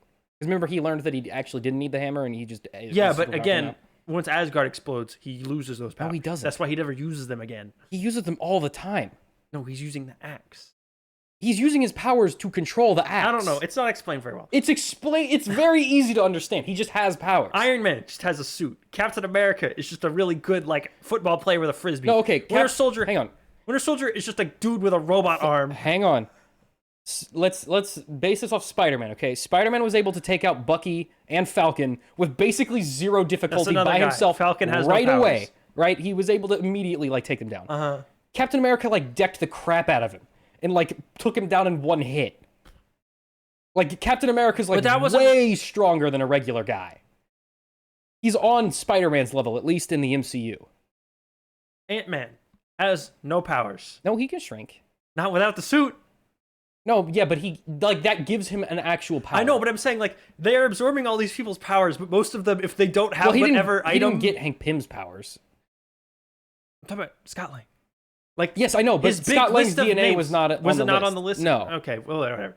So his big list, but like even like Drax is just like a very strong alien. Drax is literally indestructible. He's literally like completely invincible. He's never taken damage in the whole MCU, I don't He think. takes that big gunshot and Guardians And then 3. he's fine. Yeah, 'cause He gets up and keeps that's fighting because- right away. No, remember they have to like hobble him out, but then they put and their then he's fine. yeah, because they after. put their magic like medical packs on him that cure all injuries. and Okay, so wounds. he took damage once against a literal like almost god level character. I think there's a reason that in that final fight, the only powers that are used are like super strength and Captain Marvel powers. Because most of the other characters can't really do a whole Well, no, lot. because Captain Marvel's powers are on. She is the strongest character in the MCU right now, like in terms of superheroes. Yes, because Scarlet Witch is dead. So why would you use any of the Why other did they powers? start the fight not using those powers? Exactly. Well, They okay, have a they big kind of did. tumble and then they use it. They kind of immediately like Anyway, fly into the no, sky. but anyway, that's not the whole point. One, Oh, also, when did they get Mantis's DNA? Was Mantis on? When was Mantis on Earth? an Endgame when everyone was on Earth, when they were all having a big punch. Oh yeah, that's right. I forgot about it. Right. I was thinking Infinity War. I was like, I don't think she's on Earth in No, Infinity War. but they're all on Earth. And she also came back for Christmas, but I don't think anyone would have gotten her DNA from that. Well, maybe she threw up in the bathroom at when she was drunk at that bar. I don't know. Maybe, yeah. Nick Fury was just hiding in the corner. Nick Fury was just like, oh, look, an alien. I'll steal that DNA. No, that's not the dumb part. The dumb part is that Nick Fury, master tactician, right? His end game, after 6 episodes of nothing happening, his brilliant final plan is just to send Gaia to give both her and the villain superpowers, just bet that she's able to punch him to death, and then he is dead now. Problem solved. Yeah, that made that okay. That There's actually no made resolution. no They sense don't at all. solve any problems. No, why They didn't just free all the people in the facility and kill the main bad guy. What? But all the Skrulls are still in the government. If she had just walked in, because she was pretending to be Nick Fury, dying of radiation poisoning, which I guess was radioactive in there this whole time. Yeah, I think they say that in like the second. I think they say that in like the second episode. Are Skrulls immune to radiation? I guess. I mean, sure. Okay. Sure, why not? Who cares? But do iodine pills keep you from dying from radiation? I don't know. And if they do, why did he tell them to bring him and then immediately take them away and smash them? Did Nick Fury be like, "Here, take my meds, use them as a prop"? But when you're pretending to die, fumble my meds. So, if she went in there pretending to be Nick Fury, why didn't she just like fake out die and then shoot him like with a regular gun before? Yeah, before getting and then give herself superpowers. Because then there couldn't have been a big punch. Then they couldn't have shot lasers at each other for the third act. But that fight only lasts like 2 minutes. But they cost most of the budget. Yeah, it looked good. I mean, it did look cool. It was a cool looking fight. There's a couple of parts. The location was lame, but like the fight itself was okay. There's a couple of parts where they like shapeshift a limb, and it looks like. Really I mean, there's bad. some goofiness, but like it looks okay. Just like, what are they doing? Anyway, why are we talking about this? Because we were talking about Secret Invasion. Because in the Marvels trailer. What are they? Who is Gaia, and why is she important? Yeah, she has no connection to anything. Where is this going? Where is any of this going? She has no reason to even be on Earth anymore. And I understand. Also, Nick Fury said that no suitable planet exists. That is a straight up lie. No, it's just that's not just true. Actually a lie. They've encountered Mans is just stupid. Yeah. That's just actually just patently wrong. Like everyone who's seen any Guardians movie knows that is just completely unequivocally absolutely false. There are multiple planets in the Guardians movies that are just a million different species all living on one planet. And you're telling me the Skrulls, who can shapeshift into literally anything, cannot find a place where they can just hang out, even though there's not that many of them. I mean, even Xandar had like infinite different races there. I'm saying. Were there Skrulls in the background on Xandar? Probably not, because they hadn't done that yet. But if they had a guy who looked kind of like one. No, but again, they don't even need to look like Skrulls. They can look like anything. And I like how at the end, the whole ending, right, of the show is like Nick Fury and his Skrull life. And then at the end they act like this is what the show was about this whole time. But it wasn't. It wasn't about that at all. Am I supposed to care about this person? Because I don't. I barely care about Nick Fury. She also does nothing the entire show. Literally nothing. So we can go through every single scene. I don't want to. She's in 4 scenes. She's introduced. She has the scene in church. She doesn't kill Nick Fury. She has the fight where the dudes invade her house and Guy is there. Kill her, and then she leaves with Nick Fury. She has 5 scenes. 5 important scenes. And then there's the flashback. Scenes. And then there's a couple parts where like she just shows where she up. just is like making food in the kitchen. But no one in the show does anything. And Nick Fury doesn't even do anything. No, Nick Fury is pathetic in this show. Guy is the main character. Is so pathetic. But she barely has an arc. Guy is the main character. Just make the show about her. Why? Okay, her character arc's way more interesting. Like, even though it's barely not even exists, that interesting, it's it just way more exists. interesting than anyone else. It just exists, which is more than everyone else. Because there's the whole thing where she's like torn between Gravik and Talos. Yeah. Talos is then killed, or she's like being like a secret agent because like she learns her mother was like pro not murdering, doing genocide. Yep. Then she's like the double agent thing. That's kind of interesting. You could have done something with that. Then there's where her dad dies. That's something. That's like emotions, the potential for emotion. But we don't see any of that. Yeah, because she's not the main character. Nick Fury's the main character. We don't see any of that for Nick Fury either. But Nick Fury doesn't care. Nick Fury's just like stumbling around. 2 of Nick Fury's closest friends in the entire MCU, like the only 2 people you've ever seen him actually have scenes with, die in the show, and at 0 points does he really ever feel bad. Who's the second one? I know Talos Maria does. Hill dies. Oh yeah, and he goes to her funeral, but like, there's never a point where you like actually see him have any sort of emotional reaction to that. He just tells Maria Hill's mom, like, "Yeah, I can't tell you how she died. I'm gonna go get the bad guy for you. I'm an old man." Again, Nick Fury does nothing in this show. He hobbles around and talks to people and lets his friends die, and then at the end of the show, he leaves. I'm trying to think. Does he do anything? Literally anything? He kills the Skrull that was pretending to be Rhodey. No, he doesn't. The president does. Yeah, but because Nick Fury told him to. But he doesn't even pull the trigger. He does nothing. Yeah, I don't He does nothing the whole show. No, that's what I'm saying. Gaia's the main character. Gaia's the only character in the whole show that causes things to happen. But Gaia's not interesting. But that's because we didn't get any time with her. She's just like Nick Fury's little superhero puppet. She's not even like a comic character. Why would I care No, about she's Gaia? like a fan fiction character. No, it's literally like an OC. It's turning into the Flash, where the showrunners of the MCU and on the Flash, it was Eric Wallace. Where at the end of the show, they just start introducing like their own fan characters, and they become like the weird god. They just become the most nature powerful, character. most important characters in the show, just because the creator made them and wants to like make them a thing. Like, I'm sure Gaia's going to show up in a comic book at Marvel in like 3 now months. she will, because she just now started existing. But also, she's just Rogue. Yeah. She's just Rogue. No, but From X-Men. Rogue is not even that powerful. But Rogue has Captain Marvel's powers. Yes, she does. But what I'm saying is, like, Rogue only has Captain Marvel's She can do powers. one at a time. She can't do all She of them. only has They can. Captain Marvel's powers, and if she wants to use other powers, she gotta has to touch. touch them directly. Whereas, like, Gaia just Gaia has them just all. has every power. Yeah. And can still What if shapeshift. Rogue touches and Gaia? can still shapeshift. If Rogue touches Gaia, what does she just have, like, a stroke? She gets all the power. Does she just get every power? She gets every power. She can do double flight. She can fly squared. Mm-hmm. She can fly into the fourth dimension. What is this show, and why did it happen, and why did they expect us to It care? literally just had no impact on anything other No. than introducing And, Gaia. okay, self-contained Marvel stories are fine. Most of the movies I like that Marvel This is made are not a story that should have It's been not interesting self-contained. enough to warrant it being self-contained. No, it has the opposite problem. Yeah. It absolutely should not have been self-contained. No. This could have carried the whole next arc of the MCU. This should have been an Avengers movie, or at the very least, Captain Marvel 2. This should have been phase Especially 5 or whatever especially phase since we're on. The evil villain is defeated by him getting a person with Captain Marvel's powers to come in and punch him really hard and kill him. Why did he not just call actual Captain Marvel to come do that exact thing? Especially Especially since we see in the Marvel's trailer him calling her on his cell phone. Okay, but we know the reason. He says at first the reason he didn't, because he didn't want them getting their DNA. Which They already have it. But if that His hang on, master hang plan on, is let to me give finish it my to them. let me finish my point. If that was his plan, if that was like their reasoning, and he didn't have a magic jar full of all their DNA, Yes. that's like, okay, that's stupid, but that's like, okay, sure, maybe That's that's a why. reason. That's a reason that at least makes enough sense to justify like the show.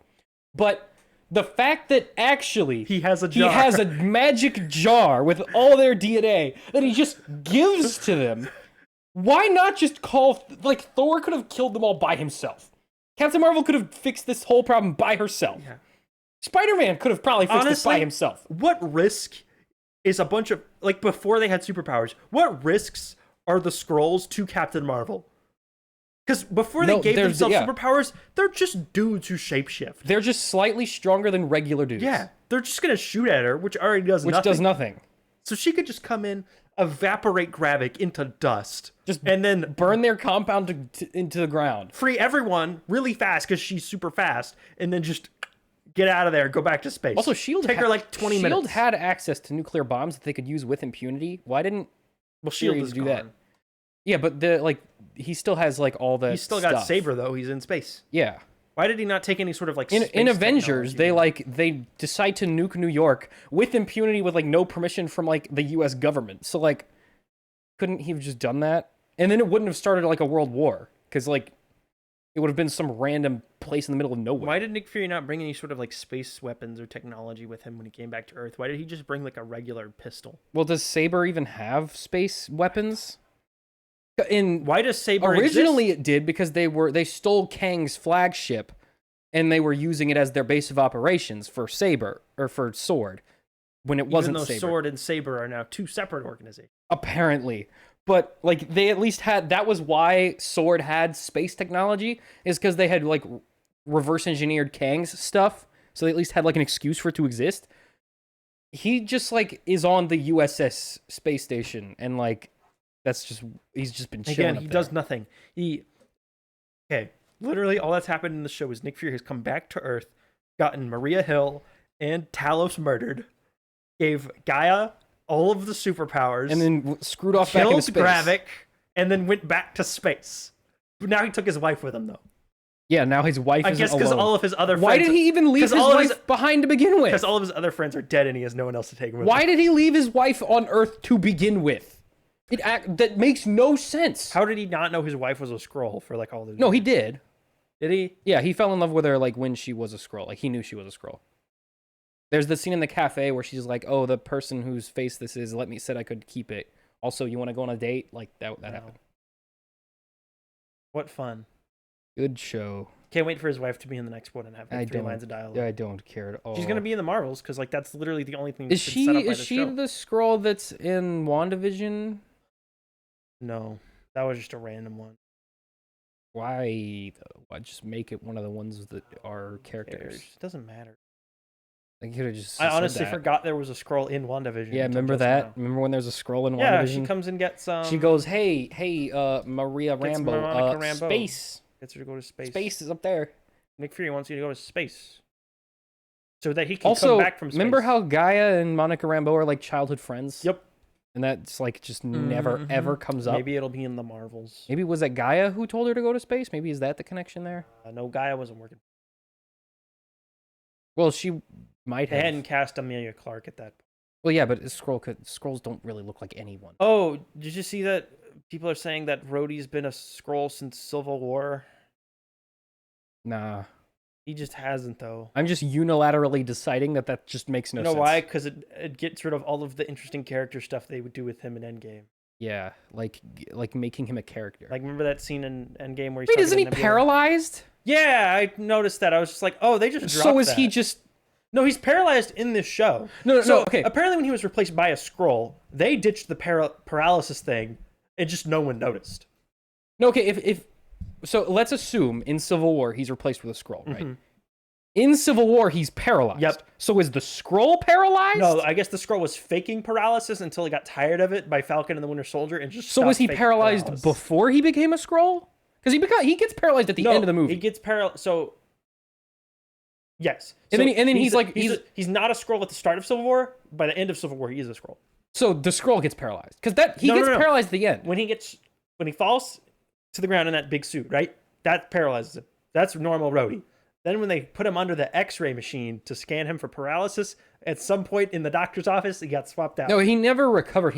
Iron Man just built him like a brace thing. When he was in the doctor's office, right, scanning him for paralysis, right, just getting normal medical checkup. Someone, I guess when no one was looking, just swapped him. The doctor was a Skrull. Yeah, they just swapped him. But again, why did the Skrull fake being paralyzed for months, only to by the time Falcon and the Winter Soldier and this show rolled around, just ditch that? Just pretend to not be paralyzed? I got better from my paralysis. I just assumed the Skrull was paralyzed. Honestly, because they didn't have superpowers yet. I just assumed they forgot that they had done that with his character and just didn't notice. Oh, they 100% did. But they came up with he wears this thing under his suit, so no, but they're big and bulky. No, but he's got big bulky Iron Man had legs. Miniaturized it later on. I think in Infinity War he's like, how's in Infinity the new War, thing? He's still got big bulky leg braces on. Maybe Iron Man made him a nanotech one. Iron Man's dead. Yeah, right before he died. Maybe he left it as a parting gift. He was like, if I die, give Rhodey this magic leg brace, but I didn't bother giving it to magic you pants. Maybe his pants are nanobots. Sure, why not? Who cares?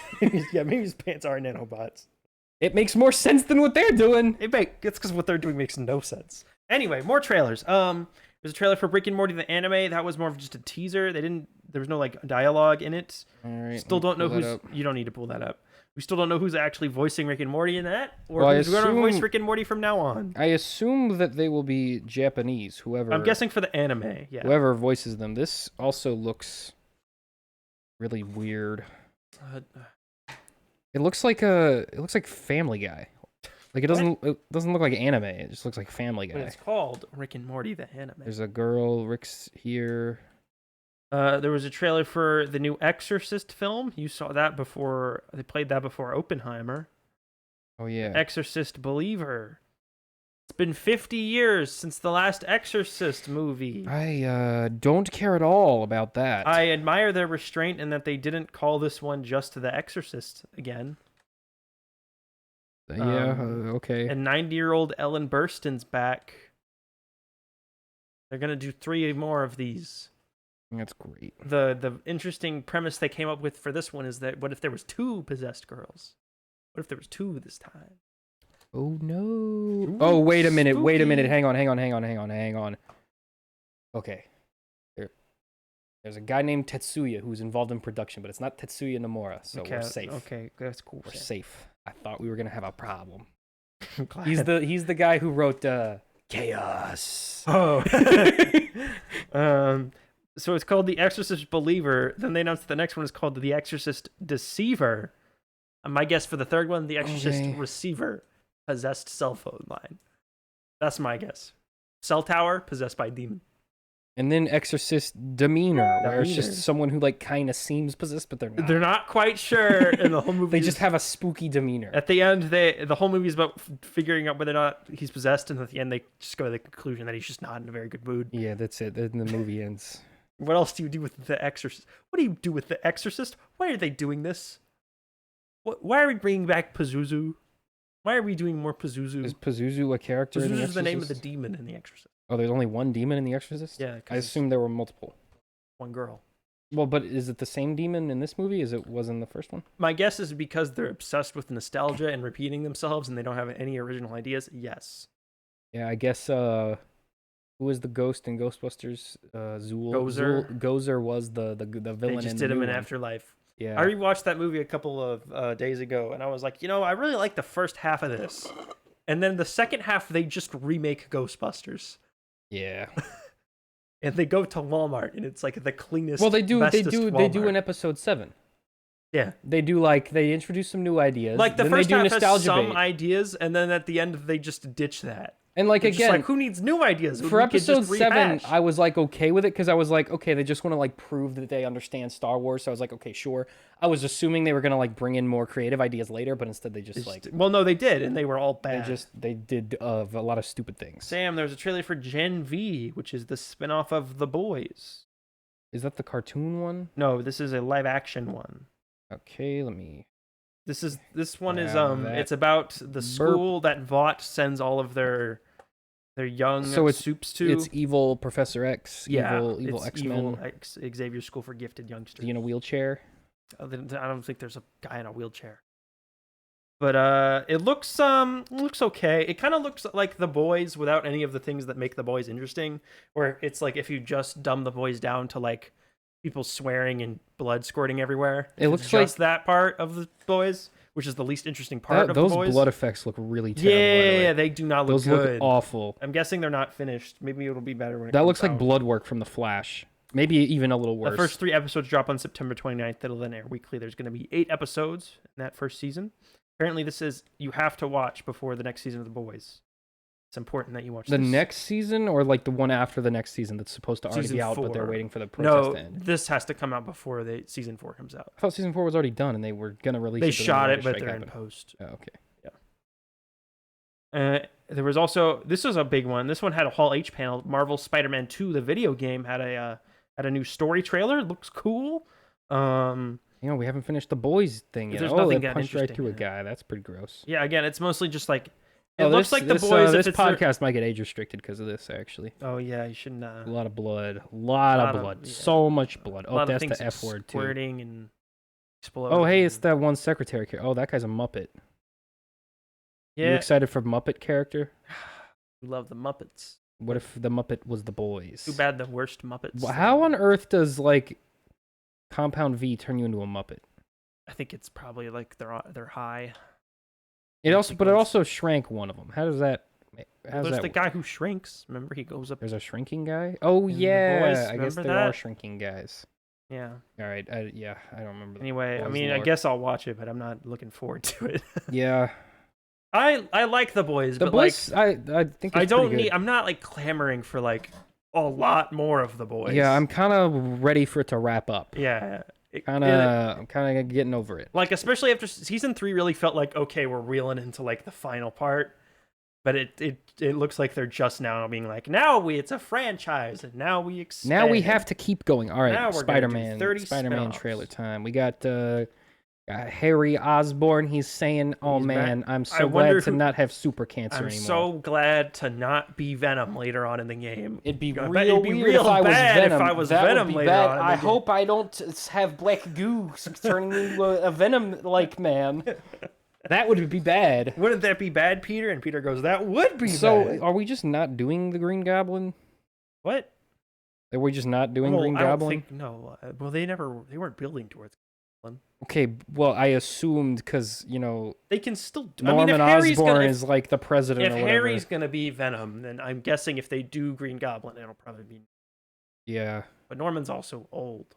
Well, he can be old and evil. He was old and evil the first Doc time. Ock was old and evil. Yeah, but Doc Ock was a good kid. You just played through the game, right? Yeah, I finished the first Black Cat DLC also. But you haven't gotten through the rest of it or Miles Morales, right? No, I got to the part where she gets exploded, and then I have not played the next part yet. Okay. That's I guess spoilers for the first DLC pack for Spider-Man. Yeah, I mean, I like the Spider-Man game. This story looks That's good. a lot of venoming going on. They looks like I like the Peter Parker face model better in this one. He looks a little bit older in this trailer. He looks the same. I think they did a little bit of work on him. Not a whole lot. Well, he's like a slightly older. I think but that's my only problem with when they changed it. Yeah, he was that supposed to be younger, older. and I wanted him to look older. Miles, they just gave a new haircut. Which I think is fine because his old haircut thought looked really I stupid. mean, he just had like the. He was just shaved. head. It didn't look good. He Like looked this one, they gave he looked him like a the- Q-tip. Gave him like the comb over. He had the Q-tip look. No, No, he's got the curls. Yeah, it looks fun. Martin Lee's back. Mr. Negative, he's in that trailer. Craven has a bunch of bear-themed goons. So is Martin Lee a good guy now? No, he's bad. Still bad? Well, he's in jail Well, for didn't terrorism. didn't Spider-Man give him be like stop being bad? He does that to all of his villains, and they never Yeah, but listen. well, I thought he did though. I thought he listened. He does that to everybody. There's not a Spider-Man story that ends with him not telling his villain that he's bad. Remember how I predicted that Secret Invasion would end up with Nick Fury and the villain talking in a room? Yeah, but it wasn't Yes, technically. Nick Fury. they got me there because it technically wasn't Nick Fury, and they defeated him. They killed him. Yeah, he died. He died. Anyway, and there was another trailer for that One Piece Netflix show, Sam. Oh yeah, let's get the One Piece. I didn't watch it because I don't care. So this one actually looks a lot better than the first trailer. The first trailer didn't look bad, but this one takes it to another level. Like it actually looks really good. Okay, I still won't watch it. You should watch it. The One Piece show? Yeah, I'm gonna watch it. You don't even watch One Piece. Yeah, but this looks cool. How cool! On a It looks really cool. On a scale of 1 to Koa ice. What's that? To what? What's the ice? The Kona Ice? Kona ice on a scale of What 1 are you to Kona talking ice. about? How cool is it? It's like a 7. It's like a 7 or 8. It looks cool. Okay. It looks really good. The set design looks awesome. It's like mostly practical. Wasn't it like the most? They built like a whole the most village. biggest sets they've ever done for Yeah. a TV show or something. They built a whole village and a bunch of like actual pirate ships. Maybe it'll be neat. We got pirates swinging around. We got red powder exploding. We got Luffy looking like a boy with a dream. Secret Invasion Episode 6 is the lowest rated MCU project ever done. Yeah, not surprising. Really dumb. Okay. Oh, dang, that guy died. Let me read off some of this other Comic-Con news. Again, there was Oh, a Edward lot. Scissorhands is here. Was not a lot because none of the studios were really there, but there's been a couple little things. Omni-Man, Peacemaker, and Homelander are going to be playable characters in Mortal Kombat 1. Oh yeah, I saw that. That looks cool. Looks cool. Omni-Man and Homelander are essentially have the same powers. Yeah. Oh, I don't know. Well, I think Omni-Man is... Omni-Man just He doesn't has have the as fight many and super powers, but strength. he's just more powerful. Omni-Man would kill Homelander. Like, very easily. Very easily, and Superman would kill Omni-Man Very easily. And then Peacemaker, that's just fun. I love a good Peacemaker. He managed to be the worst. He managed to be the best person out of all three of those guys. He would also fit perfectly... He's the least jerk. He would also fit perfectly into the world of Mortal Kombat, I feel. DC Animation announced that they're going to do 2 animated films next year. One will be Justice League Crisis on Infinite Earths, and the other one will be a Watchmen movie. Didn't they already do Crisis on Infinite Earths? This is the animated, direct-to-video movies. Yeah, but I thought they already did that. No, I don't think so. Well, they've already done Flashpoint, They which did happens Flashpoint. after Crisis, so... Well, this doesn't really matter what we're... No, Okay, I feel but like again, that's what I'm saying though. Like, why aren't there animated movies like in the same universe? well, all the ones. So there's like the New 52 ones, right? Those are all in the same universe, and then they rebooted it, and that's the ones they're doing now. They did like Superman, Man of Tomorrow, which is pretty good. They did a Long Halloween. But which set of one movies. is the one where Batman fights Cthulhu in? You mean? Oh, that's its own thing. Which one is? Where is that in the timeline? It's somewhere. No, I feel Did you like see the one where they did another Batman like ninja type one where he's like in feudal Japan again? It was made last year. I did not. Me and Max were like scrolling through HBO Max and Are you sure it wasn't the same movie? no, it was made in 2021. Oh, was it Batman Soul of the Dragon? Yeah, that's it. I did hear about that one. That wasn't 3D though. That one No, was it's not 3D, but it's like the same style. Yeah, vibe. that one was another one where it's like Batman with a sword or whatever. Although if they do a Crisis on Infinite Earths animated movie and they like bring all the different animated versions they've done over the years, I think that There's would be no kinda way that neat. they're gonna do that. I feel like they kind of will though. No, because those movies they're not like bad, but they're not like super high production. Like they're just like. But like I'm average. just saying, like bring in like it's Batman the animated series Batman. It's Batman from the old movie universe. I mean, they could do that, but Look at that. I mean, It's Batman Brave and the Bold Batman. they all die anyway. It's My Adventures with Superman. Well, they can't have him because he'll die. Well, he'll die and then they'll reset it by the time the next episode comes out. No, you know what happens in Crisis? They reset it so it's one Earth, and then but they don't have to do that. Then they all die. They all die and then they all come back. One of them comes back. No, but they'll all come back. They'll change it. They can change it Then why even do it? because you still do the part where they all fight the Anti-Monitor. But then at the end, instead of there being one Earth, there's just a bunch of Earths again. That makes no sense. Okay, But, what's next? Yeah, but I think my main problem with that though is Kevin Conroy's not Batman anymore. So if they do bring back a lot of those old iterations, Well, it he could wouldn't just be not voicing talk. it, I guess. It'd probably just be like and in the then background. they're doing Watchmen. I don't think anyone's asking for I a do Watchmen not care thing. about that at all. They keep trying to do more Watchmen stuff. Stop it. I can't wait for Alan Moore to be harassed about Remember it. when Dr. Manhattan was like a main character in the DC universe? did, for, Doomsday a Clock. Yeah, everyone couple loved that. Runs for some reason. The Borderlands movie is going to finally come out on August 9th of 2024. Wow, news I've never cared That less one about. was so good that there was talk that the screenwriter used a fake name for it. That's a good sign. Star Wars Outlaws, they did a little behind the scenes thing, showed off some concept art, a little bit more gameplay. Yeah, okay, cool. The Continental from the world of John Wick, it's going to air all 3 episodes weekly on Peacock starting September 22nd. What does that mean? All 3 episodes weekly? There's 3 episodes, they're going to air one at a time, weekly. Dumb. Okay. Don't care. All right, and that's it. That's it. That's it. Not a whole lot. All right. Well, that's Comic Con. All right. Let's pause so I can go to the bathroom. All right, we're back. Oh, wait, we are? Yep. Tell me about the Barbie box Okay. office. Yeah, so before we get... So we're going to do Barbie first, because that's what we saw first. And I'm guessing that's what most people care about, since it made much it's more made much more money. And then we're going to get to Oppenheimer. But first, let's do a little bit of box office. Barbie This was the 4th biggest opening of all time. grossed $162 million in its opening weekend. It's been the highest opening weekend of 2023. It's the 4th highest opening weekend of all time, behind Infinity War, Endgame, and Star Wars Episode 7. Kind of, we'll get to it. It's the highest opening ever for a female director, as well as the highest for Margot Robbie and Ryan Gosling in their careers. Margot Robbie's highest grossing before this was Suicide Squad, and then Ryan Gosling has never really made a really big successful movie. Yeah. Chris Nolan's Oppenheimer did 82.4 over the weekend, which is really good for a 3-hour-long R-rated historical Yeah, I think drama. that's 10 million more than it was projected, I think. That's 20 million more than Indiana Jones did. Well, yeah. It's the highest original film opening of his career, so the highest opening he did outside of Batman. In total, combining the box office grosses of every movie this past weekend, was 308.6 million, which is the 4th best box office weekend of all time, unadjusted for inflation. Again, Endgame, Infinity War, and Force Awakens release weekends were all higher. Yeah. But, for not being an Avengers movie or a Star Wars movie, Star Wars returning to the that's cinema freaking incredible. In 20 years or whatever it was. And then it just kept doing well going into the week. Barbie saw a record Monday at the box office, 26.1 million. Did the exact same on Tuesday, another 26 million. It's crossed 200 million domestic in just 5 days, around 380 million worldwide. It's already... we're bringing out the chart. It's already number 4 of the summer in 5 days. It passed the total grosses of Indiana Jones 5, Transformers Rise of the Beast, Facts X, Elemental, Sound of Freedom, and Mission Impossible Dead Reckoning.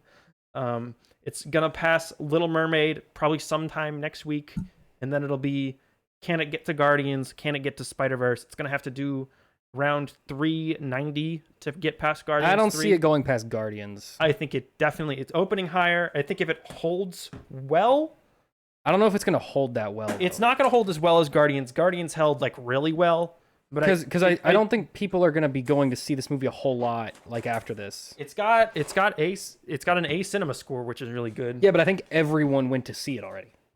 Well, looking at these Monday and Tuesday grosses, obviously not. Apparently, 6% of the tickets sold for Oppenheimer were people who couldn't get into Barbie because they were already sold out. How do you even calculate that? I don't know, but I saw the number, so I believe it. who? How do you know that? But anyway, people are loving Barbie. Many people I know have seen it. They've all really enjoyed it.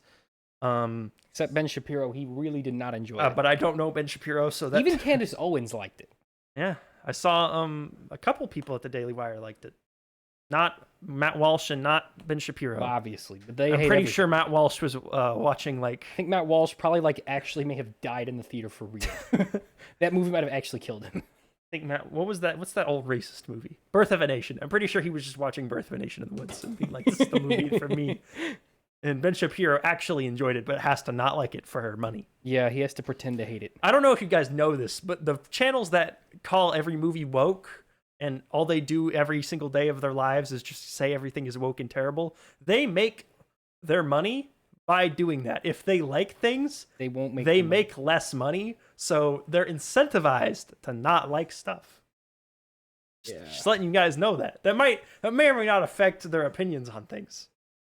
But I don't know. A lot of people in the Daily, which I get Blaze and Daily Wire mixed up, but a lot of people they're all the same people. A lot of people did come out and be like, you know why? Because I think this is a good movie. It is. It's a solid movie. I liked it. I didn't love it, but it's also not really. It is made the opposite for us, I of don't me. think. Our exact demographic is the opposite of what this movie. Yeah, is. we are like the people that this movie does not want in the. Which theater. I think it's strong that we still liked it though. Yeah. Well, because I think we can still like respect it on its goals. Yeah, and it's a really funny. It's a well written script, I would say, for the most part. Like for what it tries to do, it does that very well. Yes. We saw this at the earliest possible screening, which was about 10:30 in the morning on Friday. Which had more people in it than not I a packed audience. We went back to the theater later in the day to see Oppenheimer. It was full, super full.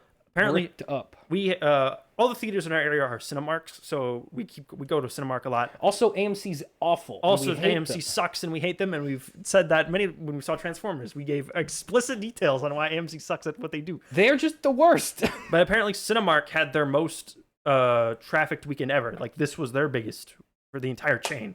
This is the most people they've ever had go to a Cinemark theater in a weekend. Yeah, I'm not. I mean, because that theater when we saw Oppenheimer was packed. It was man. completely full. I have never seen that theater even like a half as busy. As not since Endgame. That's really the last time where there were people we in line. didn't see Endgame at that theater, but I don't remember the theater we saw Endgame at being that busy. Like it was like people pouring out the doors to that theater.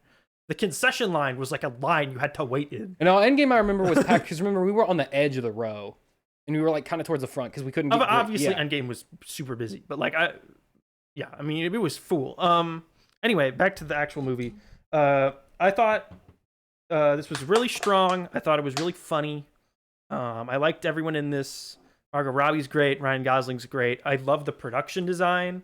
The look of the sets and of the Barbie houses, it's all like real stuff with real backgrounds. All looks like cool. It's all super practical. I think the makeup is really good too. Did you see how they did the traveling to Barbie Land stuff too, where they actually had they were filming it like a real movie? They had big tarps that were rolling to make it look I love like that the everyone was moving. like, this is revolutionary technology. And I was like, no, this is just what they used to do. No, this is technology from I was watching the 30s. We were just using it again. I was watching the Assembled documentary. You know how they do those of the Marvel movies on Yeah. Disney Plus. I watched the one for Ant-Man, and the actors are talking talking about the volume, and they're like, you can see the background. This is revolutionary technology. And I'm like, you know what you can also see and feel the background on? When you're on a set. It's on a real set. Yeah. It's kind of sad that they're so used to literally everything they look at being a big green blob that they Yeah, don't know what anything looks like. I honestly think that is like almost solely responsible for behind the scenes type documentary stuff being so boring. Is the fact that there's Because nothing there is real. nothing behind the scenes. It's the big blue wall. Well, I'm watching the documentary, and like a lot of the stuff, like they go into like the costumes, like they do so much work on these costumes, and then they don't even wear them half the time. And then half the characters are either they computer animate over it, or the people who are like actually in the scene are just wearing mocap suits. Yeah, like I remember the behind the scenes for Endgame. There's when Tony Stark is dying, he's wearing like just the chest piece, and then the rest is a mocap suit, and Spider-Man is holding his dead body. He's also completely wearing a mocap suit. Is spandex that rare? Anyway, back to Barbie. Yeah, just I thought this was really enjoyable. It has a couple issues. Specifically, yeah, there's some stuff that about like halfway through, they start kind of dropping and moving around certain plot points and characters, and there's a lot of stuff set up that doesn't pay off. I think the second half of the movie drags a little bit. I was a little bit like bored towards the end. The first half is much stronger than the second half, I would say. I think the bits with the Barbie, like he turns on the shower and there's no water. Yeah, that's all funny. That's all good. And then they kind of get into the second half, like, and the jokes are less frequent. It kind of gets a little bit more direct in its messaging than the first half. Yeah. And then I think it kind of loses a bit of steam, especially, again, because they drop some earlier plot lines. And so it's just the messaging. Yeah. And so I think it kind of loses originally me a bit there. They set up like Will Ferrell to be like hunting her down. Like, and this is maybe a third of the way through the movie they set this up. Yeah. And like once like Barbie escapes Will Ferrell like initially and gets back to Barbie Land, and then Will Ferrell disappears until the very end of the movie. He just never comes up again. Yeah, and he doesn't do anything when he gets there. Yeah, and once he does find Barbie, he just does absolutely nothing. Yeah. His whole motivation is unclear because and changes multiple times. There's jokes in the movie about how they're all like corporate guys, so all they care about is money, right? But then there's a scene where like Ken takes over. You've seen the movie. Yeah. Ken takes over. Spoilers. This is like halfway through the movie. But Ken like takes over Barbie Land, right? Right. And he turns it into the Mojo Dojo Casa House. Good joke, by the way. And the like warehouse guy calls Will Ferrell and he's like, "Yo, these Mojo Dojo Casa houses are selling like hotcakes. They're flying out the doors." And then Will Ferrell's like, "No, stop! We gotta protect Barbie." But then like later when he gets into Barbie Land, I don't even remember what the conversation is about, but he's talking to Barbie. America Ferrera's character wants to sell average girl Barbie. Yeah, and Will Ferrell goes, "No, that'll never make any money." And then a guy like whispers in his ear like, "Dude, that'll make so much money." He goes, "Never mind, we're gonna make tons of those." So it's not clear whether or not he's like an actual feminist who really cares about like preserving the integrity of Barbie, or if he's just a guy who just does whatever. Because they do both. And they do both. It doesn't make any sense if you do both. And this is a script that's been bouncing around in Hollywood for like a decade. My assumption is in a earlier version of the script, he had a more. My guess is that a more important role. The earlier version of the script was just that Barbie gets out into the real world and then she gets chased around, and that's the movie, and it didn't have any of like the actual like message or like lessons or anything like that in it. And then when Greta Gerwig took over and that's what the movie became about, that element just kind of like stuck around because she goes. I don't even think that's a bad idea conceptually. No, like, there's just a lot that they don't do anything with it. Yeah, it's just that doesn't play a role in this. Like she movie. goes to the real world of her own fruition and comes back to Barbie Land of her own fruition, and there's never like there's no reason to have her need to be chased around. Once she escapes the Mattel headquarters, like they kind of give up on chasing her. Which and it's not just the production design on the Barbie Land I really like. I also like the production design on the Mattel headquarters. Oh yeah, that itself. was really good. I love how like there's like the top CEO like the big boardroom, and that's all bright and colorful and like neat and clean. Well, I don't know if you noticed, but like when they're in the top boardroom of the Mattel building, outside the windows is like mountains and like ski resorts and stuff. But like they're in the middle of a city. They're in Los Angeles. Yeah, there's no mountains there. Yeah, and but then like when they go down to like the lower offices, it's like gray. And Max is here. Max is here, everybody. We're talking about Barbie, Max. He's humming a tune. Let me see if I can get Max's mic up and running. You keep talking. Like the actual like cubicles are like gray, and it's like grungy, and the walls are cracking. It's all cement. Like I like how it looks like a jail in the actual Mattel like building. Yeah. But the boardroom is like all clean and pristine and colorful. Did you give me food? Yeah, it's in the microwave. Yeah, it's in the microwave. Wyatt's here Wyatt's too. back. All right, just be silent. Okay, continue. So my main issues with this, obviously, a lot of the discussion has been around like the messaging and like the core of what the movie's about, right? And I don't think anything it's saying is bad. I think it's mostly really like good and fine.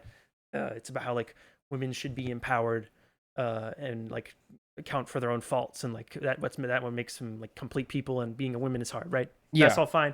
And men should not be defined by toxic masculinity and like be their own people. Well, they just shouldn't be defined by their pursuit of women. Yeah, that's fine. That's all good stuff. Yeah. My problem with this is that like the circumstances and the stuff that happens in the movie is like directly contradictory to what the film is messaging. So the specifics of their situation, they live in a world where all the Kens are like actually homeless. Well, it's never specified that they're homeless. It's just nobody knows where they live. It's implied that they don't have houses. And then so again, I'm guessing you've seen the movie, but if you haven't and you're still watching this for some reason. So Ken goes to the real world, right? And goes to a elementary school library. No, we haven't gotten to Oppenheimer yet. So he goes to Mac, close the door on your way out. Yeah, please actually. It's closed already. Okay. So he goes to the real world, to the elementary school library, right? And he learns about the patriarchy. Yeah. And how cool it is, and how much he wants to do it, because like he has like some sort of respect in the real world, which I'm not entirely sure. Which he doesn't have in the Barbie world, which is good, right? Like he should have some level of respect and dignity, being alive, which he just does not have in the Barbie world. He just like goes like off the rails. Yeah, but he brings it back to the Barbie world, and they instigate a patriarchy, and they manage to brainwash all those Barbies very easily, very fast, and very easily. I think they explain it as like their world had no like defense mechanism for it because they've never had like any patriarchy. Like I guess before. Opposing ideas. Yeah. Which is kind of funny. I thought it was funny. But the Kens all take over the Barbie's houses, and they're like, these are where we live now. That's where the Mojo Dojo and Casa like, house comes from. So they are homeless, though. They were homeless before. So, because why else would they be taking over their houses? Unless where they do live is like shacks in the woods. Or maybe on the beach. Maybe they just never leave the beach. But the Barbies get to leave the beach. Well, but Ken's job is beach. The Barbies have jobs, but they get to go home. Yeah, but they don't really like do their jobs either. They just kind of have like superfluous job titles. Yeah, but like remember the doctor one is like, oh yeah, you're fine. Like nothing ever happens. Well, that's all good joke. Yeah, it was a good joke. I'm just saying like I don't think their job titles are actually like mean anything. But so the Kens are homeless, and their society like it's a matriarchy opposed to the real world, which is a patriarchy. Yeah. By the way, half of the Mattel board is women in real life. Not in the movie. It's all dudes. No, not true. It's women in real life. No, not true. Also, they bring up, and speaking of like specific things that are just like contradictory to what they're doing at the very end of the movie, when they've reset everything and all the Barbies are back in power. The Kens are like, can we have a Supreme Court seat? And they're like, nah, Maybe later. Maybe later. And they're like, maybe one day the Kens will have as much power in Barbie land as women have in the real world. And I'm like, hey, but they're like, there's women on the Supreme Court though, guys. No, there's the Supreme Court. Like, even if you want to do that joke or whatever, that's fine. But like, the Supreme Court is an example that is inherently contradictory to like. Yeah, they probably should have picked like a different or like a different thing, like the president. That should have been the joke. It's like, maybe can the Kens be president one day? They should have been like, there have been no women presidents. Like that's fine because that's true. But like the Supreme Court, half the Supreme Court is women. Yeah.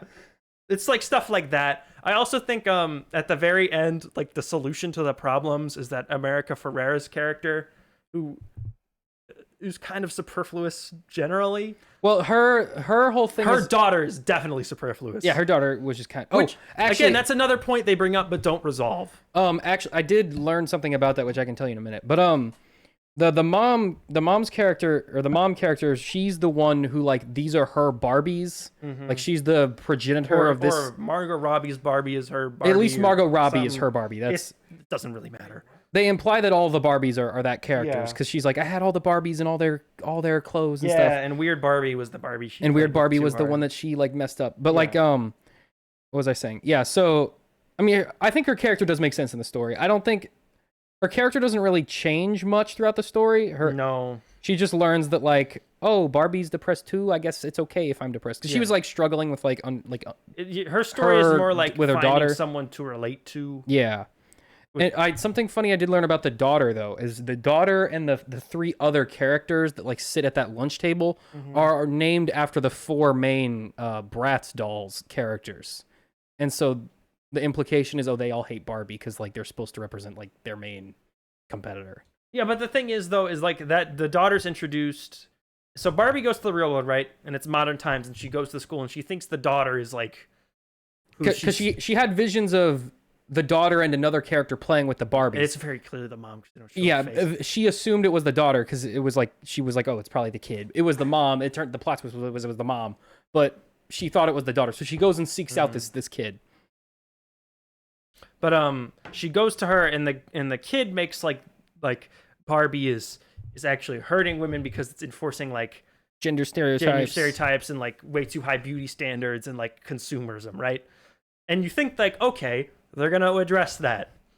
Nah, they just don't. And the daughter like hates the daughter Barbie, just flips. And then at a certain point in the movie, it just flips and is like the daughter's cool like, nah, actually Barbie based. She says that in the movie because she's a hip. Oh yeah, she does. I forgot she said Does that. she actually say that? I know some character says based at some point. But no, the point is like that it feels like there's like a chunk of her arc missing. Yeah. Where like there was. Like, I guess, like, she sees Barbie cry. She has the conversation with her mom in the car where her mom explains, like, what Barbie means to her. And then the daughter kind of, like, starts to have her opinion changed. You need a scene where, like... There wasn't a scene where it really hit home, though. Where, like, you need a scene with, like, just her. Where, like, Barbie helps her with something. Or, like, solves a problem. Or she finds something she likes about it. Like, that's never there. So, again, it feels like it's missing. It feels like she just kind of flips. It feels like it's missing a chunk. What are you looking for, Max? He lost his phone, everybody. Yeah, again, just a few things that I feel are missing. Overall, stuff I really liked. Ryan Gosling is great. Ryan Gosling is the best character. Margot Robbie's great too. I know everyone's talking about how good Ryan Gosling is. Margot Robbie is really good in this. I think she actually gets to show like a lot of range in this. Yeah, no, which she doesn't get to do. She's in a lot more expressive in this than I think she is in most of her other. Yeah. At least the stuff I've seen her in, because I've mostly seen her in like DC stuff. And she's much more complex as a character in this than Harley Quinn, who's like basically just a murder clown. And she gets to really like bounce back and forth between like emotions and there's little bits of physical stuff she does. Her character has a lot of range as a performer that works really well. And then other people in this, Simu Liu is in this. He plays like the main rival Ken. Great. I thought he was good. He doesn't really have a lot of like development because he exists to be. He has a lot more screen time than I thought he would. Yeah, but they needed it like a Ken to be main Ken's rival. Yeah, and so he mainly fills that. I really liked Kingsley Ben-Adir, who plays Gravik in Secret Invasion. Gravik was also. I really liked him in this though. I thought he was really good. I think he only had like 2 lines. He has a couple of lines, but he's in it and quite a bit. I really liked him though. Most of the Kens are pretty funny. Secret Invasion. The villain in Secret Invasion, he plays a Ken. He's one of the Kens. He was the one that like threw up on the beach thing. But it didn't actually throw up because there's no throw up. Will Ferrell's in this again. He has nothing to do, but he's there. Yeah, he's around. Like they don't even really give him like funny lines to do. And he says a couple goofy lines. I don't really know why they got Will Ferrell. I mean, if you have Will Ferrell, I guess by all means put him in there. There's the option. Yeah, I guess it's better than not having. He has a couple like physical comedy jokes. Like there's the one where he's like does tandem bicycle with like 80 people. There's a couple of funny bits with him and like. There's when he's chasing Barbie. He's like. Like hobbling over desks and stuff. like corporate goons. Yeah, they get a couple lines in with that, but again, that whole thing goes nowhere. I think the whole thing is just really, really well done. I like Ken's obsession with horses. I thought that was funny. I thought that was a good joke. And I like their bit with all the Kens want to sing that one. Yeah, Matchbox 20 song. Well, because all the Barbies sing that one. I don't even remember who sings it. Each respective like gender doll has one song that like represents their like philosophy. And they and you could tell who's in control by which song. Song is on the radio. I thought that was funny. Oh, speaking I loved Alan. Alan was so funny. Okay, Alan, good, fine enough joke. I like the part where he just beats up all the The Kens. part where he murders a bunch of people. He's just. I like how he beats them up, and then they didn't need him to because they turn around. They decide to not do it anyway. I really like that, but it felt like he was like it felt like they were trying to say something with him because like he doesn't like conform to the rest of the Kens are all like trying to be like really macho and like he doesn't want to. Well, it's a joke about Mattel. They made an Alan like Barbie. No, I know.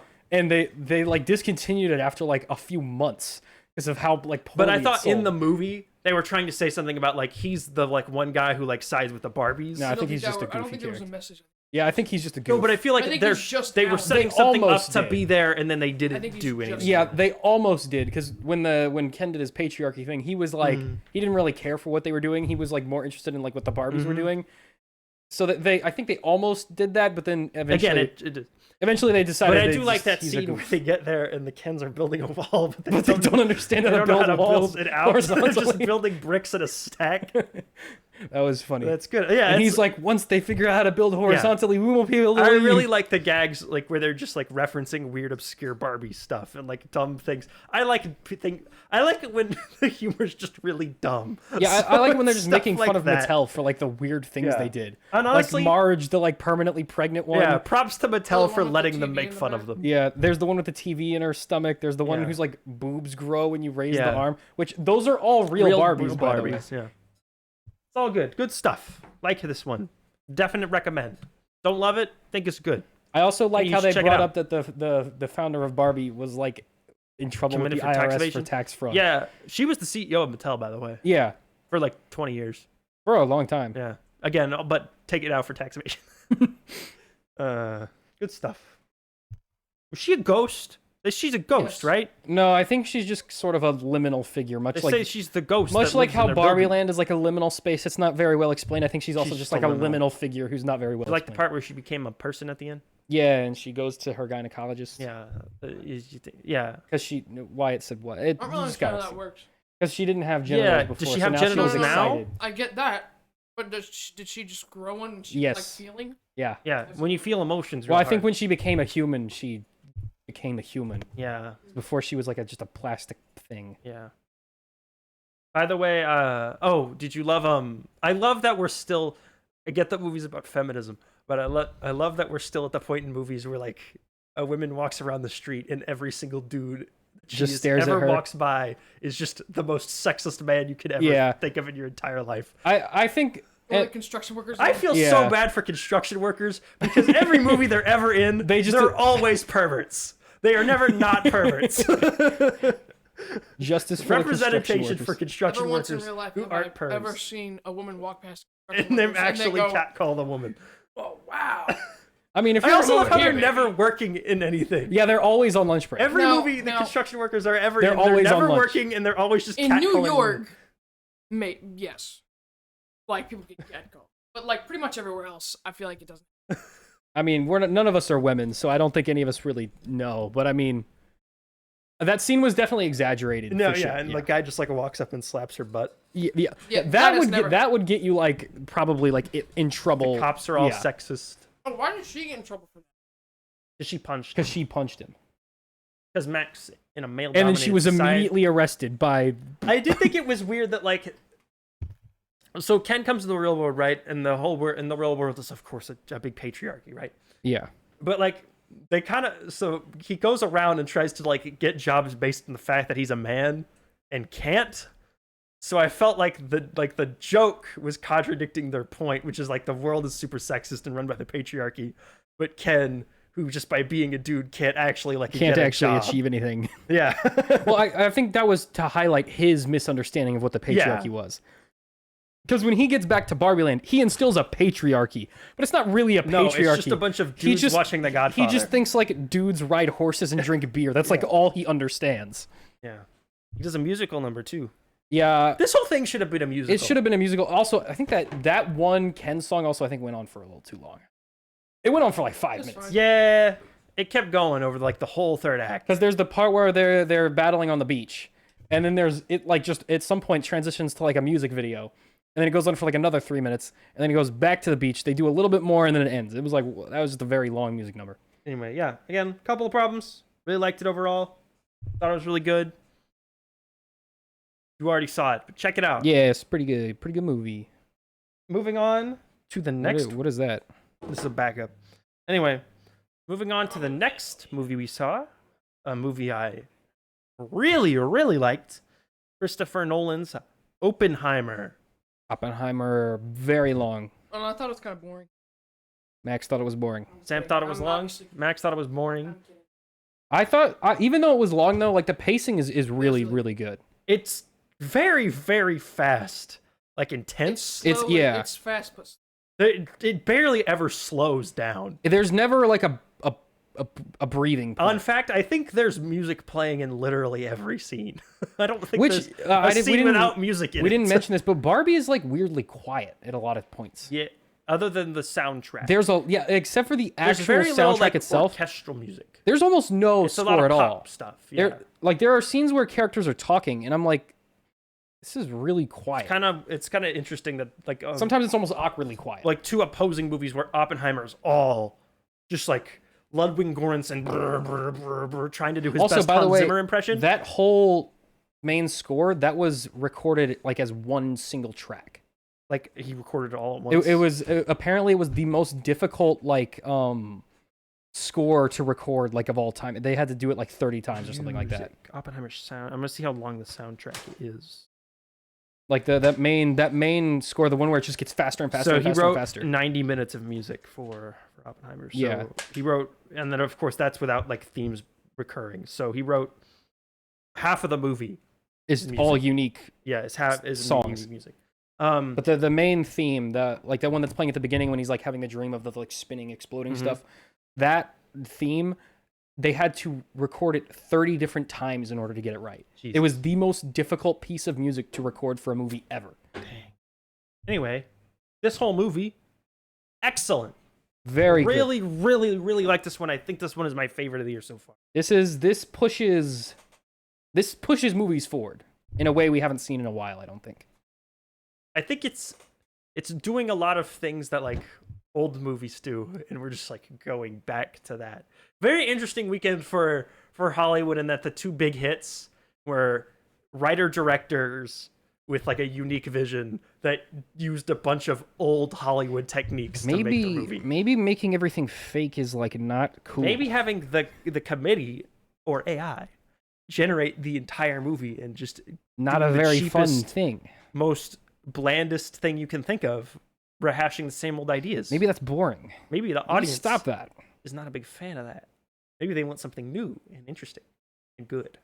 Just an idea. Just a thought. Just an idea. I know the lesson they're going to learn from this. Is Diesel Rock'em Sock'em Robots movie? Yeah, Vin Diesel, Rock'em Sock'em Robots, Hot Wheels, Fast and Furious. That's what they're going to 9. learn from Hey, Barbie, and what they're going to learn from got it. Oppenheimer is that I'm a rocking them, sucking them. Okay, Vin, that you're not. that's not even We're the on script. break, dude. That's not even in the scripts, and it's a Saturday. Why are you? I am Groot. Vin, that's It's a different movie. they're not even making any more of those, Vin. There's no cameras on. You're at Starbucks. You're at home, dude. Go to bed. Vin, it's 5 a.m. and you called me saying you had an emergency. You said your son needed to go to the You hospital. said your daughter was having an aneurysm. and then you proceeded to say, "I am Groot." I am Groot. Then I'm hanging up. Go to the hospital, my guy.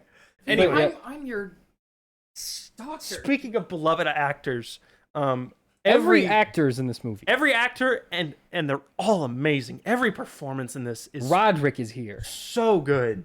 Roderick was in Josh, it. Yeah, from- Josh Peck was in it. Yeah. Uh, Every actor. RDJ is in it. Alden Ehrenreich.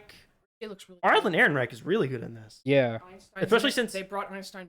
Einstein, the normal guy. Yeah, they actually resurrected Einstein, which I And I didn't really think like what was they a did thing with you him could do. too, where he bookends the whole story. Yeah, Einstein's he starts it and he like ends it. Yeah. Einstein's real He's real, but that's Well, because Einstein was kind of chill, like in real life. chill guy. As far as he's a we wacky understand, man. he was a Wacky, little chill. goofy. He's a old goofy guy. He taught without clothes on sometimes because he would forget to put clothes on in the morning. He was just too smart for He was just clothes. too smart for clothes.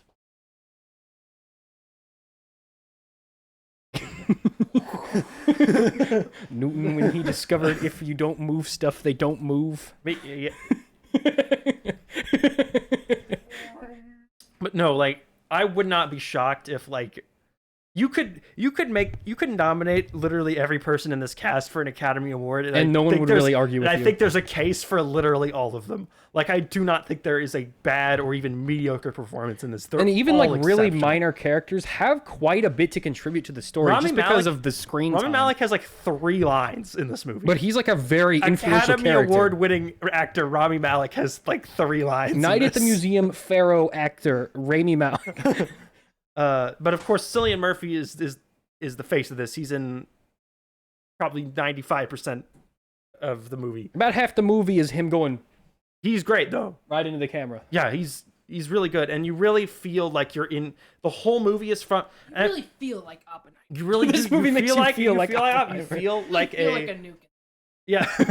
And I've seen the primary criticism I've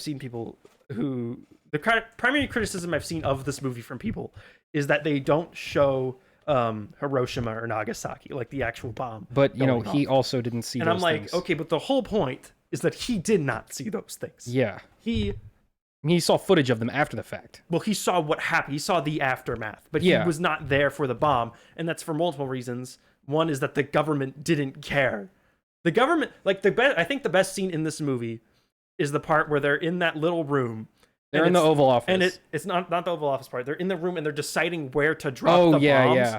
And it's just like the most like the most cavalier callous discussion. malice you've seen, but it's just so. It's like 5 guys, like it's like they're discussing lunch plans. Yeah, they're but they're literally- like, well, we can't go here because the fries aren't as good. guy- But they're talking about like which civilization Well, they're going to erase. and the whole time, right? The whole motivation for the bomb is like the Nazis are gonna have a bomb. The Nazis are gonna make a bomb. We gotta make a bomb before the Nazis. And then the Nazis drop out of the war. Like they're done with the war. Yeah, they've been And then- defeated. And then that's when you see Oppenheimer kind of realize like, oh, the war is practically over. We can stop now, guys. We have the bomb and they're just gonna drop it because they can.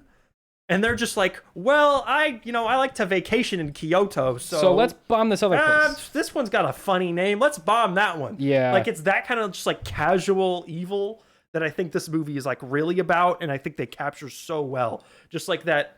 That and like Oppenheimer's perspective on what's going on around. Well, him. yeah, just like the complete lack of morals being accounted when they're in this pursuit of like this horrible creation.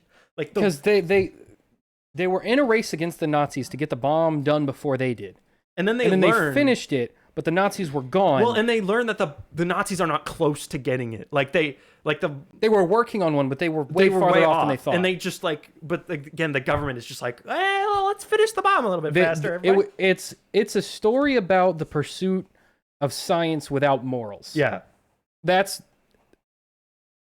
that, along with Oppenheimer's sort of biopic type life, Yeah. like dissection, is its main sort of theme that it Yeah. struggles with. The movie is about a creation of the worst device ever that's ever been invented that will end the world at some point. That right? will, in all likelihood, kill us if climate change Without- or some other thing does not. Without accounting for any of the actual consequences. And it's also about Oppenheimer living his life where he just did whatever seemed best to him at the time without accounting for any of those consequences. Because even in his own life, like you see it in the movie, he's like a serial womanizer who he cheats on his wife and he has all these relationships with all these women and he doesn't account for like what that's doing to any of the he other... never takes a moment to stop and think about what he's doing. Well, what it's doing to himself, what it's doing to his work, because it puts him in jeopardy later Yeah. on, and what it's doing to his wife, what it's doing to the women he's cheating on his wife with. Emily Florence Blunt Pugh's character. really did portray, What? like, legitimately though. She was very good at. Who? Emily Blunt's character. Oh, I think yeah, she's, yeah. Again, she doesn't have a lot to do like story wise, but she has a lot of like really good character scenes. Her scene specifically towards the end, where, I'm guessing it's the same one where she's being interrogated by the prosecutor. Yeah. That's like her best scene, and I think that really shows like that whole character. Like you learn so much about her just by her sitting in the background of that like her interrogation. reactions Just to her what facial what he's reactions saying. and like what she's like seeing when he's talking about him cheating on her with Florence Pugh. I saw some people criticizing that scene. They're saying like, "Oh, it's just an excuse to get Florence Pugh No. naked on screen." It's like the whole reason why that scene was the way it was That's is to because tell you about Emily Blunt's yeah, character. it's about Emily Blunt and how she can't see her husband as anything Well- other than cheating on her, in that and moment. how that relationship is now public to the entire world. Yeah, and now how that's going to like ruin their lives Yeah. going forward. That's what that scene is for. It's not just because everybody look Florence Pugh and naked. It's You not. Oppenheimer. It's not. Sam Oppenheimer Levinson did got not that do Riz. this one. Oppenheimer got that mad scientist Riz. Yeah, but no, like RDJ, Robert Downey Jr. is great in this. He's so good as Tass. What is this guy's name? real people that I have to look up the names of. Torval. I cannot remember off the top of my It was like Tross. Was it Tross? I think. Strauss. Strauss. Louis Strauss. And I love how that his whole dilemma or his whole kind of like pursuit of going after Oppenheimer and like his warped perception of reality were like, because the movie's kind of really starts with his point of view on this conversation between Oppenheimer and Einstein, where he sees them talking in a distance. And then Einstein gives him a mean look when And he walks Einstein over to them. doesn't give him a mean look. He doesn't look at him. Yeah. And so that's like the inciting thing you see in the movie. And then the Oppenheimer's perspective on that scene bookends the movie. And so the whole time Strauss is thinking like, oh, they were talking about me. They were talking about me. This was all a political thing to drag Yeah, and me it wasn't down. about him at all. And at the end, that's not what it's about. And He was not even part of it and I in think any way. that's kind of a theme of the entire movie is that the movie wants you to get wrapped up in the political stuff towards the end. Really, the first two acts are about the construction of the bomb, right? Yeah. And then they show the Trinity test, and then the whole third act is really about It changes after removing Oppenheimer's security clearance like 20 years after that's happened. that. Yeah. Because of the McCarthyism and the Red Scare, and Yeah. he's a suspected former communist. Because he had everyone in his life was a communist. Because at one he point. banged all the communists and he was friends with all communists. His brother was He a may or may not have communist. done some communism himself. But she was a hot communist. But the movie wants you to get wrapped up in the political stuff to make you think that's what's important. And then that scene is about, no. That's just like a cloud. That's what consuming. That didn't matter. That's the public perception of what's happening is all a political idea. It's the moral stuff. It's the fact that Oppenheimer as a man has created the device that he knows will destroy humanity. And like that's the core of the movie. And just like, it's amazing that like Nolan as a filmmaker was able to like capture that. Like he switches to kind of putting you in Strauss's shoes. Yeah. Because he wants you to change focus like without knowing, and then to like pull you back into that final scene with Oppenheimer is just like a genius move. And I think that's why that last line hits as hard as it does. Because it does. Like after the movie's said and done, like that last line really hits. Because he knows to bring it full circle at the end and to like really bring that like the original thesis of the movie back into view. Like the whole thing, the script is amazing. It's a super well written script. It's in non-chronological order because it's a Christopher Nolan thing. Yeah, he does that weird thing with the C shape and the lines. Have you seen him explain that? Yeah, I mean, I think I kind of felt this myself. You can get a little bit. It's very overwhelming. It's at a times. shotgun blast of information. Yeah. Where it's just a million character names and events, and it's all. Yeah, out of there's order. a lot. There's like 80 characters. I mean, there's a lot of people in this, and you can definitely like. I heard someone. I was listening to a review after we'd seen it, and I saw someone bring up the scene with Truman in the Oval Office, and so much had happened in the movie. It took me a second to remember that scene even happened. Yeah. Just because there's just so much going on that even like a little scene like that kind of gets lost in the shuffle. I remember the scene, of course, and it's a great scene, and it does tell you a lot about Oppenheimer's shift from one perspective to the other. Yeah. Because like, and again, that's back to like the political and moral implications where he has just realized like, oh shoot, I killed a lot of people. Wait, I should not make the doomsday. And Truman is just like, you built the bomb, and the bomb is great, and get out. Truman's just like, bro, it's all good. I actually love it. Can't wait to see the sequel. Be blowing up another civilization. I really want to drop a third one up. Low key, if you have any more, I'll take them. Yeah, but just like it just throws so much at you. But I can kind of keep track of who is who just based on like the actors playing them, but by like pure names alone, you're definitely gonna get lost at least a little bit. When we shouldn't kill the. It was womp womp. Like he's like, dude, if we build a hydrogen bomb, it'll be like 20 times worse than the atomic bomb. And then Truman goes womp womp.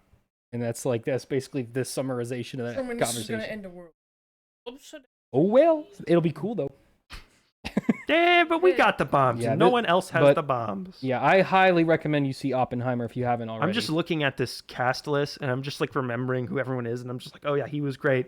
He was great. Matt Damon, really good.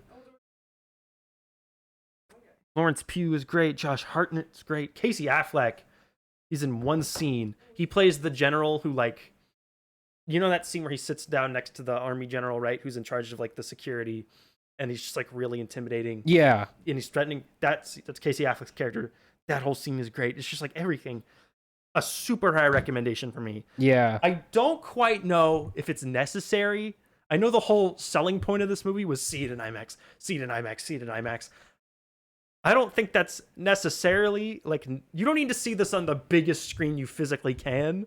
I think you definitely need to see it with the best sound system possible. I think this movie had a level of detail to it that I have not seen in a movie in a very long time. Like, there's just just on screen there are details that are very small and highly detailed that you would, I think you might miss like, if you literally see it every on a single smaller type, screen. like details in like set construction, dialogue, what characters are where, just like every little thing is like super, like there's detail. I would say see it on a big screen if you have the don't option. see it on a small screen, but I'm not saying like don't hold out and wait to see it on IMAX. If you have the chance to see it on like a normal screen, just see it on a normal screen. I don't think it's like you don't need to die to see it in IMAX. I don't think it's like super duper necessary. But if you can, I highly recommend it. But like even they're black.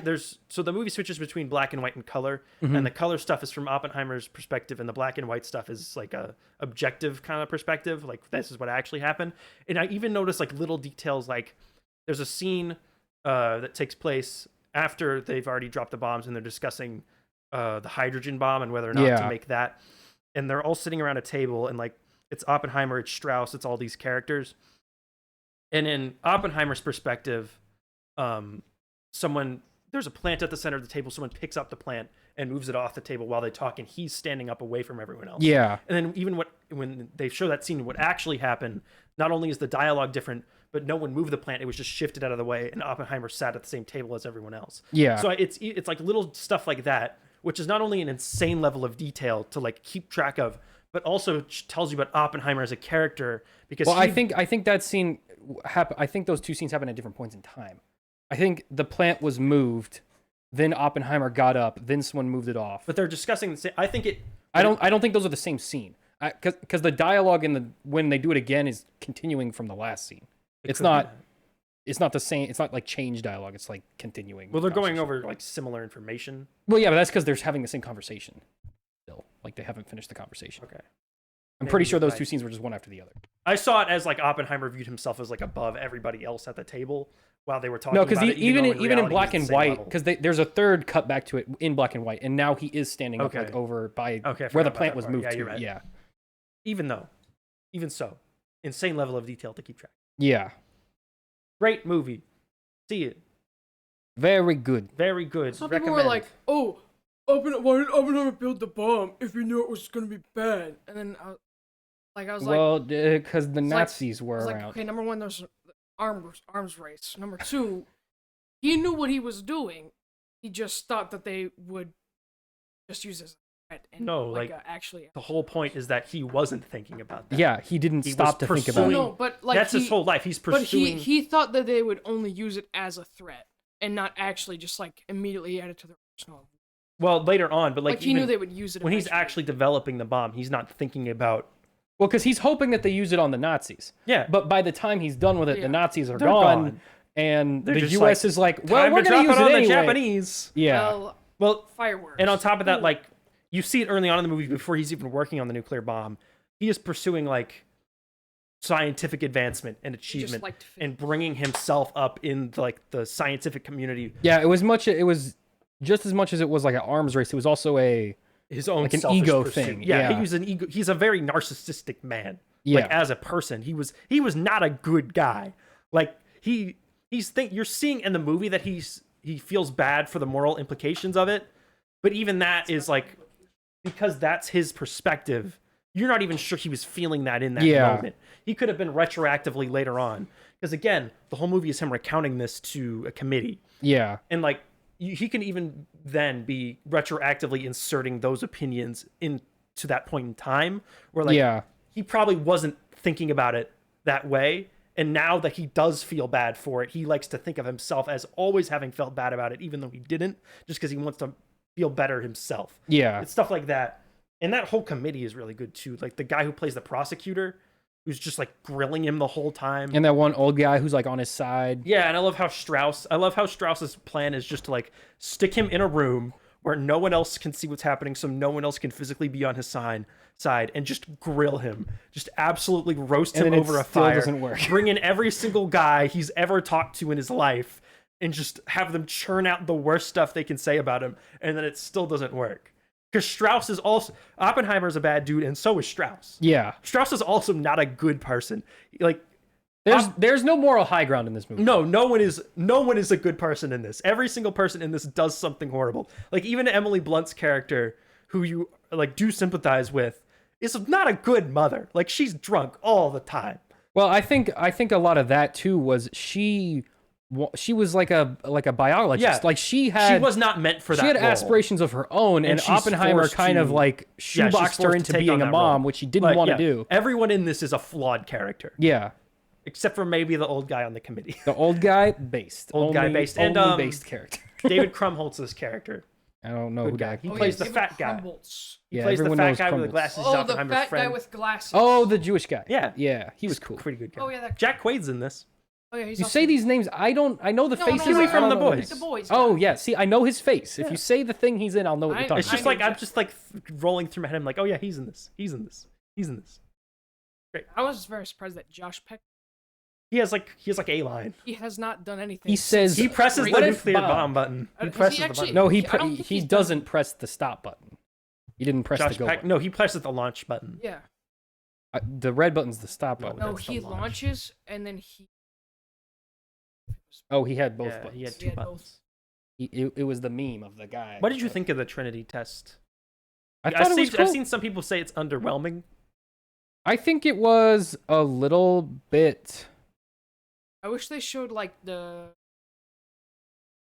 I think people are. I think they hyped up the explosion a lot in the marketing, and I think they overhyped it. I think the scene was great. The scene was awesome. Love the sound design in that scene. The sound design is great. The way it's just totally silent and the sound like crushes afterwards. I think they just hyped it up too much. And I think the what they did put in the marketing with the thing like exploding, like the ball exploding, like that made it look a lot bigger than it ends up being in the movie. Because I think they just marketed the wrong part of it. Well, I understand why they did it, because if you market people talking in rooms for 3 hours, like... No, like I'm saying hype up the explosion, but the way that they hyped it up and the scene that they used to hype it up are totally different scenes. Yeah. Because that the thing of the orange sphere like destroying the ground, that's like in his head. Mm-hmm. That doesn't actually never happened. The clip you see in the trailer, that's all there is to that scene. Yeah. The actual Trinity test is a totally different scene. Yeah. And I also think people are going in with the expectation of like, I'm gonna see the explosion. I'm gonna think it's really like it's supposed to be really cool. Because people were pretending that Christopher Nolan actually like dropped a nuke somewhere. That did not happen. Well, you think he had access to real life nukes? Small bomb. You are not supposed to enjoy the fact that they set that bomb off. Well, like narratively, but you still think, oh, cool explosion. But like narratively, you're supposed to feel bad in that moment, because that whole scene is ramping up the intensity, and that's the first silent and moment. It's building and building and building and building, and you're supposed to like be like, oh my gosh, is it going to go off? Is it going to work? Is it going to go off? Are they going to do it? And then when it finally does, you're supposed to take a step back in the silence and be like, oh shoot, it did work. It did work. Bad. That's very bad. Like you're supposed to kind of feel that way. Because the movie, in a very like excellent way, does a phenomenal job of sweeping you up into the chaos as well. You feel like, oh, we have to get this done. We got to do this right now. It's do or die. We got to do it. And then you, with the characters, feel the same way when the bomb goes off. Of, oh shoot, no, bad ending. Actually, this is the bad ending. Yeah, just really, really, really good movie. The good ending is bomb don't work. Just great. All around great. Loved really everything in it. I think this is I haven't seen every Christopher Nolan movie. I think this is definitely my favorite of. Out of the three that I have seen, this is the best of those three. I think this is. I've seen Inception, I've seen Batman, and I've seen this one. I think The Dark Knight is really, really good, but I think it's really good in like a different way. The Dark Knight's more fun than this movie. But yeah, The Dark Knight is trying to do something that this movie is not trying to do. It's trying to be like an artsy movie, but also it has to be a Batman movie. Like it has to do. Well, The Dark Knight is like the best version of a comic book movie where it has that action, it has that thrill, it has that great villain, but it also has like that moral center or like that message in it. Yeah. This movie is like it's trying to be the message. It's not. You don't have to think as hard in Batman as you do with Oppenheimer. I would suggest you see if you haven't yet seen this or Barbie, or you've seen Barbie and not this, or you've seen this and you haven't seen Barbie yet. I would definitely recommend this as the movie you see after, because I feel like you're gonna want to sit with this. You're gonna want to digest it for a while. Digest it and not like throw something on top of it immediately. Although I will say Barbie does also have some ideas. Barbie has some stuff to think about. Just not as much as like emotionally devastating or like negative. Because Barbie has like societal commentary to make that is like you do think about it for a while. Oppenheimer's a little bit more existential. Oppenheimer, you're like, oh wait, no, like because like we're gonna die though. That's not good. Yeah. All right. Well, that's Barbie and Oppenheimer, the biggest films of the summer. I mean, one of these is the absolutely earth-shattering reality.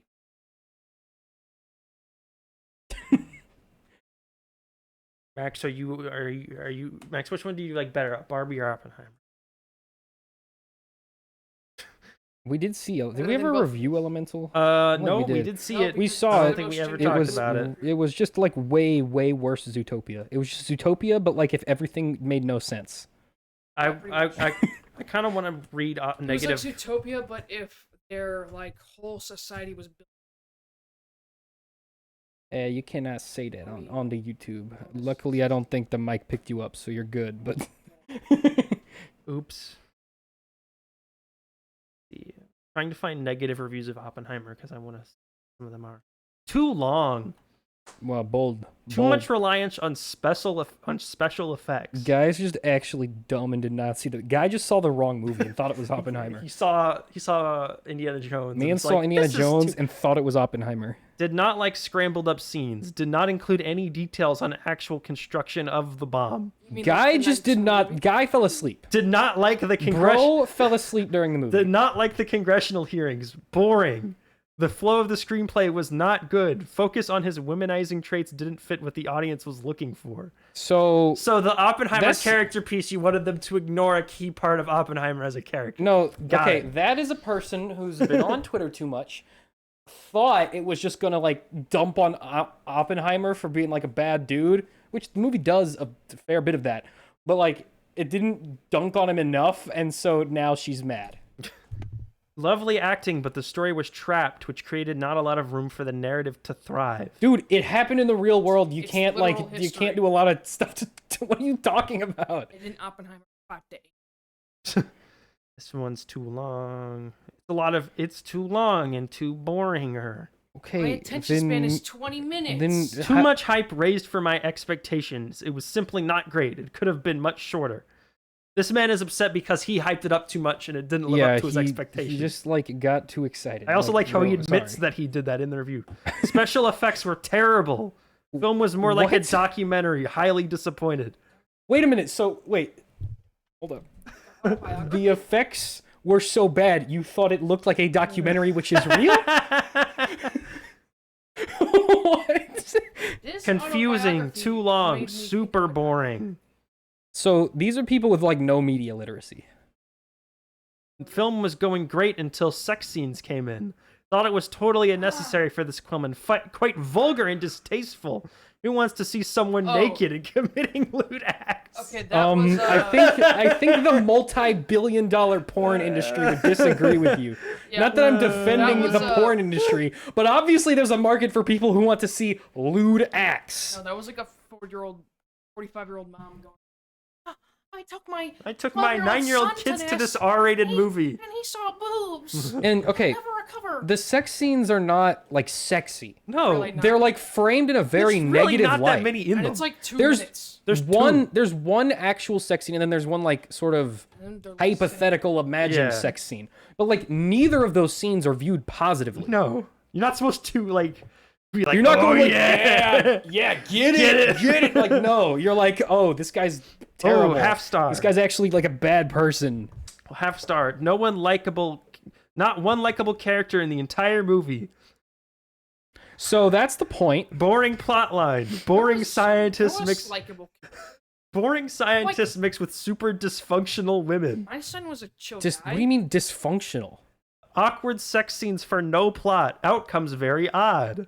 The outcomes were real. What? These people are just dumb. Can't understand how this got such a high Rotten Tomato score. Maybe trying to take away audience from Sound of Freedom? War is bad? Yeah, Oppenheimer's trying to take down the Sound of Freedom. Christopher Nolan. There's a giant conspiracy. brother, I think Oppenheimer's coming for our freedom, brother. I think that movie Sound about of- war being Nuclear bad wep- is anti-freedom, brother. Sound of Freedom is like the one that's like highlighting. Yeah, it's like, about child trafficking. trafficking. Yeah. It has nothing to do But with this at all. Christopher Nolan did not No, spend it's years. because Sound of Freedom has become like a political thing. And Like the movie, like I've heard it's fine. Like I've heard it, most people that I Yeah. know that have actually seen it, I've like just said been it was good. Yeah, it's good. But it has nothing to do with Oppenheimer at all. No. Nuclear Christopher- weapons come with great responsibility. Like we didn't already know that. Guy he didn't get He it. missed the point. I think years ago, Christopher Nolan thought Sound of Freedom. I got a counter program. I'm I gonna gotta make a secure- freaking earth-shattering masterpiece to overshadow this. Okay. I'm gonna spend Sound my of life Freedom making- conspiracy theorists, I think, are my favorite. And the dumbest, the people who like are conspiracy theorizing that like Sound of Freedom is like actually the biggest movie ever, and they're covering it up, and the people who think it's like Why? no one's seen it Why and would they're they do covering that? that up. It's like no, it's just a movie that some people like and saw. It's just it's a regular movie. No, it's fine. Like Disney was gonna produce it at one point. Yeah, Like no. it's just a regular movie. 70 millimeter totally sucked. IMAX with laser far better in sound and picture quality. Okay, so that guy just didn't like the theater he went to. That Okay. Hey, you could have just Okay. gone to an IMAX. or he unless he clearly saw it he saw it twice. Yeah. Why? Okay, So the sex scenes were totally uncalled for and completely unnecessary. you missed the what point. site are you on? Because this sounds like a bunch of 40 or 50. This sounds like a lot of people who are upset that there was boobs in This it. is like, Yeah. oh, I feel like Jesus this is the Christ, would be consequences of angry the at fact, this. like, and nixed that effing trailers with The Exorcist. I don't need that Hollywood crap. Dude. This guy was upset that they played trailers in front of the movie. over the trailers, brother. Tucker, I think all these reviews are from people that live in like Hoopiesville, I Wisconsin. love these. These are like a bunch of angry dudes from Arkansas. Like, Convoluted, frenetic, constant parade of characters introduced briefly. Guess what? okay, that's like there's a little bit of truth. There were a lot of characters, and some of them now- didn't have a lot of now- He time. didn't Now- spell convoluted or frenetic properly. All I'm saying is like, okay, I get that one. Like, I get it a little bit. You have no clue who they are, then never to be seen again. Absolutely no sense of setting, i.e., World War II era feeling of wartime. No depiction of the bombs themselves being dropped and the devastation wrought. It's just a boring mess of a film that could have been such a Was not fascinating. on the front lines. Oppenheimer was not on the front lines, bro. There, he didn't Go watch freaking Saving Private Ryan if that's what you want. So Oppenheimer's this genius scientist, right? Now, I know this didn't happen in history, but what if we give him an AK? What if we put him on? What if we have him shoot Nazis? Again, most of boring and slow. Fell asleep and would not recommend this one. Okay, you Okay, just people didn't. just don't have a you chance just to you just are on TikTok If too Max can sit through this and pay I'm not dumb. it feels like since Interstellar and Dunkirk, Nolan has lost his touch that once had me mesmerized. They should have showed footage of Hitler and behind enemy lines footages of the race to make the bomb. No, they should Or at not have least done that. The actually. bomb dropping on Hiroshima. Way too much dialogue and hard to follow for me. He missed the point. He missed the movie. Did not understand the movie. Bertha saw this movie and she was really disappointed in those 2 I minutes. love user reviews. I love people who just have zero media literacy at all. who just cannot understand or comprehend. What they're website are looking you at. getting these reviews Rotten from? Tomatoes. These are user reviews. Oh, okay, that's why. This is for Barbie. Let me read a couple for Barbie. Tim and John saw this movie with me, and it was really boring because I thought they were gonna be shooting things. Movie was not funny and tried too hard to include too many issues. This is Barbie. All right, I mean, if you didn't think it was funny, that's like a personal thing. Thought the storyline was dumb and don't like musicals. Ended up leaving before it was over. It's not a musical. There's one musical There's number. 2 songs. Oh, like the end. Did you leave it the end when the first one started? There was 1 minute left. 'Cause, and like, I thought, No, but like if you left during the movie, you have to have gotten to the point where there was the one musical number. I mean, there are some songs that like. Oh. There's only one song Wait, that the did they characters leave sing. after they did the dance party? I guess. No. Because that wasn't the characters weren't singing. The characters only sing the Ken song. The rest of the songs are just playing while the characters are, like, doing whatever. I mean, yeah, but that was. It was like a Another little bit of a musical. musical, but like not. This guy's dumb. This is just the dummy. He's a dummy. Bit of a dummy. It's okay. This person fell asleep twice during Barbie. Okay.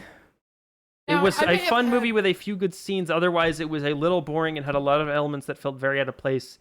It kind of felt like I drag and lost focus a bit of movie. This movie Not was something so... I would watch again. I kind of get I that. kind of understand that. I mean, the I review was definitely like a little felt- incoherent. I but yeah. definitely felt in the audience that some of the energy was sucked out of the Yeah, room the at a audience certain did point. stop like laughing at the jokes kind of like around the halfway point because I think they were just like kind of like burnt out, I think. A lot of people leaving negative reviews for Barbie were like, I thought this was for kids. I personally thought it was not funny, and so therefore it's not a Now, I didn't not sleep funny for movie. 3 days before I watched this movie, but it was boring and I fell I fell asleep. asleep.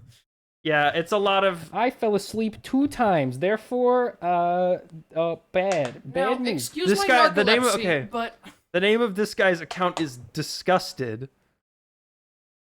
His review is awful. Nothing like the trailers for the movie. This movie was made to continue the country instead of a fun, innocent children's movie. What does that mean to continue the country? Don't ask I me. thought- like Joe Biden made the movie? Is like that? Was that what he's trying to Maybe say? he did. Maybe he did.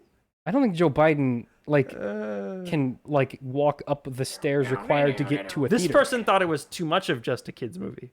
So I've seen Huh? not enough for kids and too much for kids. now, I took my daughter to see this. This guy also says he fell asleep.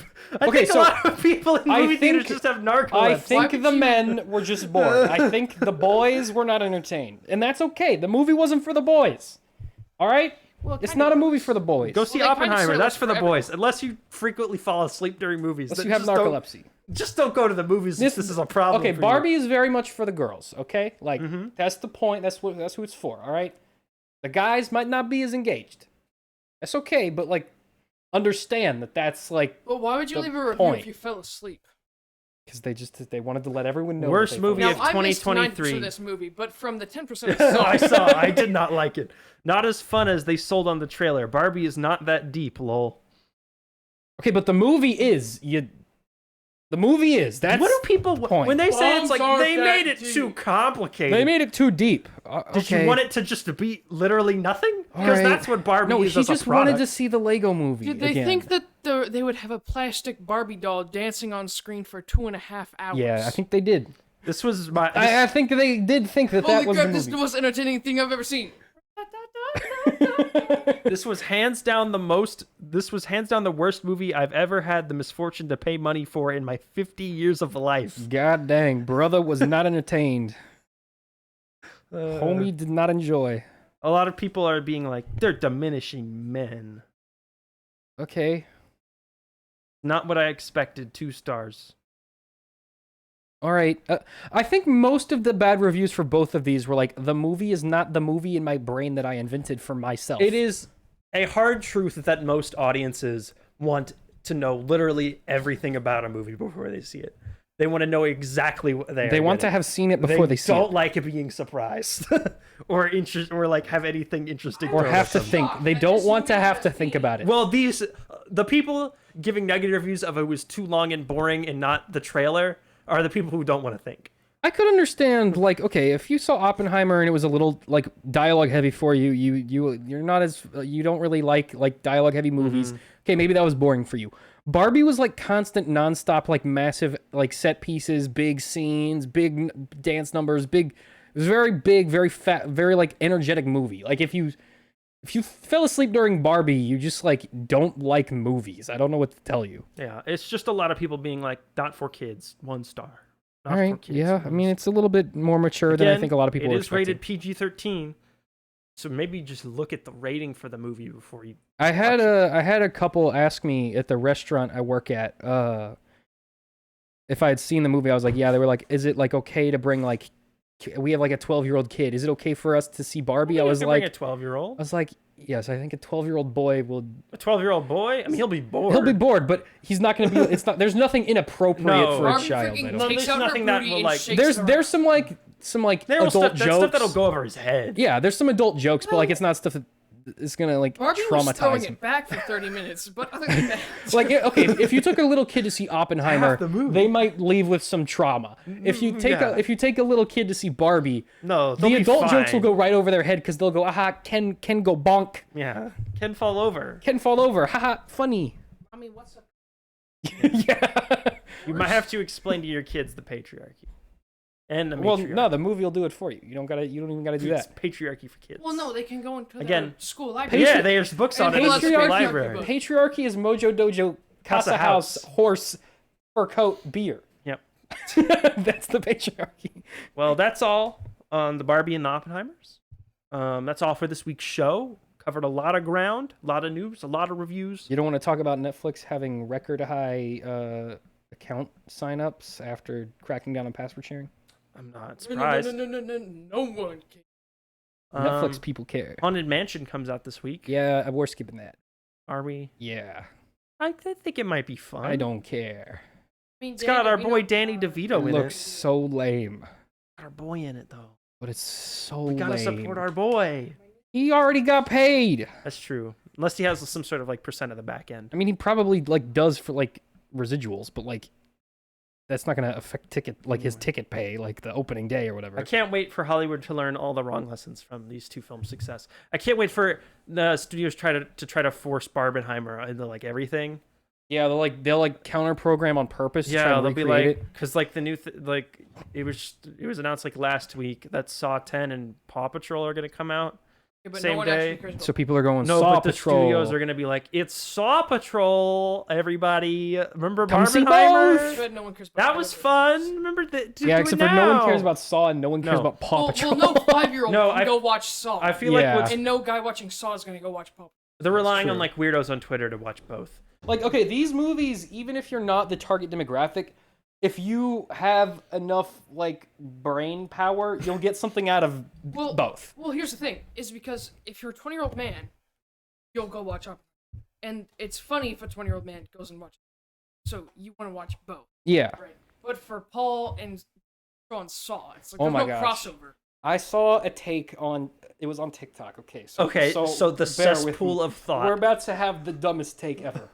But it was this person, and they were like, Don't fall for the meme of Barbenheimer. If you want to see Barbie, go see Barbie. You don't have to see both. Don't fall for the meme. Support the movies that you want to see Hollywood make more of. In there was a lot of implication that like our Oppenheimer is like the sexist movie to watch, and like Barbie is feminism. So like we want more feminism. So go see Barbie and don't see Oppenheimer. And I was like, bro, just like see if you want to see both movies, who cares? You can just say you hate fun. Yeah, I think I commented that. I was like, so you just hate fun. Yeah, you can hate fun. I mean, no one will like you, but you can hate Barbie fun. anyways, so yeah, more people got her wish. Yeah, more people went to way more people saw Barbie. We're gonna see Barbie. This was never like. It was never up for debate. Which one was joke was that that also made me frustrated. That also made me like genuinely a little bit like, yo, shut up. Because I saw so many people on TikTok, so many people on Twitter like, which one's going to make more money? Who's going to win? I'm like, the Barbie Are you stupid? You actually think there's like a debate here? Like, no, it's going to be Barbie. That's like, remember when episode 7 and Alvin and the Chipmunks 5 came out the same night? I was like, that's like debating that. Like, Star Wars is obviously going to make more. Everyone knows Star Wars. Every human being alive knows that. It was really neat though to see people like seeing both, and like the bit was that we're just gonna go to the movies. Did you have see? fun There at was the one lady movies. that made like a custom dress that was like all. I did. Pink, I saw a bunch and of it would like people in unfold and it outfits. turned like black. Everyone was wearing pink. Yeah, everyone was wearing pink. It was when a we full went to see Barbie night. Oppenheimer. When we saw Barbie in the afternoon, there wasn't a lot of dressing up, but I'm guessing that's because it was in the morning. There were still a lot of people dressed I saw a couple people in pink for even later. But on. I'm guessing our Barbie audience was mostly like people trying to have their kids do something during the day. Yeah. And so it was a lot more of just like. Well, get our them in Barbie the audience theater. was like. Yeah, it was a lot more of like teens and tweens. But when we went to Barbie see it screen later on in that night, there were a lot of people in the. When we went to Oppenheimer, it was like, oh. Yeah, everyone was wearing pink. Everyone was either wearing pink or standing next to their girlfriend who was wearing pink. I also think they're gonna try to force every Most movie of this into Barbenheimer was just boyfriend go see Oppenheimer. And Girlfriend the girlfriend goes to see Oppenheimer with the boyfriend. Yeah. I just think Hollywood's gonna try to force every movie into being a meme now. They're just gonna like try really hard to make everything a meme. Well, okay, it's gonna be like Morbius every movie. Every company that has something blow up because of a meme tries to capitalize, and then it fails, and they're like. I think this one worked because one, it was 100% organic. Yeah. Two, the movies were actually good. Yeah. And three, the studios pretty much were hands off in terms of the meme. Like they didn't really lean into it. No. For example, Morbius. Exactly. Morbius, they leaned into total the opposite. meme. Exactly the same thing. They leaned into it too hard. The movie was bad, and the meme was clowning on it for being bad. I love that they released it. That's still one of my favorite stories of all time. That they re-released it just to get clowned on again. Because they thought that the meme would carry it. And actually, they were just idiots. It did even worse. Like, the studios are not like, guys, Barbenheimer 2, see it the second weekend. Then everyone would be like, shut up. I'm craving it. Shut up, Warner Brothers. Can't wait for Craven. I'm gonna go watch. I do. I really want to see Oppenheimer. Yeah, I feel like I missed a lot. I would even though like to see it in the IMAX 70mm. You know, it's sold out for like a month. I only went to the bathroom one time during Oppenheimer. Wow, that's big for you. Barbie, actually, I only went to the bathroom one time in Barbie too. I didn't go to the bathroom during either of them. I went and got a. I didn't get up. I didn't get up for Oppenheimer. I think I tried to get a refill for Oppenheimer, but they had the rope up, so I couldn't. I had the courage to sit in my chair and not move for 5 hours. Well, sorry you hate fun. You don't really. Sorry, you also hate fun. You do that at home. I trained for it. Yeah. His bladder is the size of a fully inflated balloon. We'll talk about something next week. Who knows what it'll be? Who knows what will happen? It won't be Haunted Mansion. What will happen in the wild world of We also won't entertainment. be seeing Gran Turismo because who cares? Yes, I would toss Rory in a lap. I love that line. Honestly, I didn't care about Gran Turismo. Like I had no opinions on it, and then I kept seeing that one trailer. It's the same trailer. They finally made a new one. Finally, they didn't play it. Yeah, they did. Was this the happening? The one where they're getting chased by the police. That's a new one. Oh yeah. Yeah. Now half of it is the same. I'm just tired of having to watch ads for Gran Turismo. I just really don't like the main actor, or like the way he. Yeah, he just seems annoying. He just sounds annoying, and the song is so annoying. Man, no. You can hate me now. Yeah, that's. Dude, that annoys me so much. Because like I'm sure it was tough for the real guy, but like it seems so lame. I'm sorry. That is such a lame story. No, but it's I was the best gamer in the world. And then I became a racer. That would be like a guy who like became a pro like NBA 2K player, like going and actually succeeding in the NBA. No. Like you'd be like, this is weird. No, just being like mediocre in the NBA. Yeah. No. Not even NBA 2K. It's like if someone went to an arcade and did that basketball game. and then someone just walked up. No, and then like an NBA scout was like, "Holy, that's got the best form I've ever basketball person I've ever seen. This is next freaking MJ." And then he became a really average, just like an absolute mid. Yeah, because I've never heard of the actual like driver guy. Yeah, because he became number one. NASCAR's a big sport, Formula but no one One. actually. Formula One's way bigger than NASCAR. It's big, but like no one actually. No, they do now. Not in the U.S. No, they do in the U.S. now because Drive to Survive became like extremely popular on Netflix, and now everyone like actually keeps up with Formula One now. I mean, it kind of like soccer, except for that hasn't happened with soccer in America, so no one cares about it. Except for now, Messi is on this American team, so people care a little bit now. He's good, right? He was the best player in the world for a long time. That's cool. Anyway, What comes That's up? all I know So about it's soccer. Haunted Mansion this week, I and actually then didn't know USA had.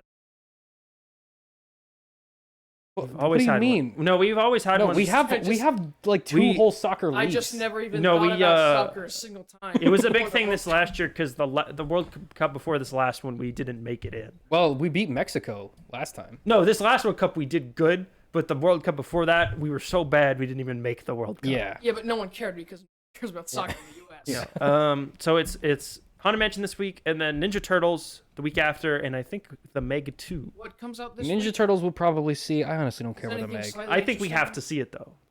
We We saw the first the Meg. Yeah, but we didn't even Oh, want the to see Meg? it. We No, just like I'm not watching. we went to go see a different movie. Okay, I'll it was watch- full, and so we I just will were watch already at the the theater. Meg And we're by like, we'll watch the myself, Meg, I and I'll guess. report back. Don't go to Tucker. If you go to the movie, Especially to see the Meg. That's it's so actually sad. the most depressing thing.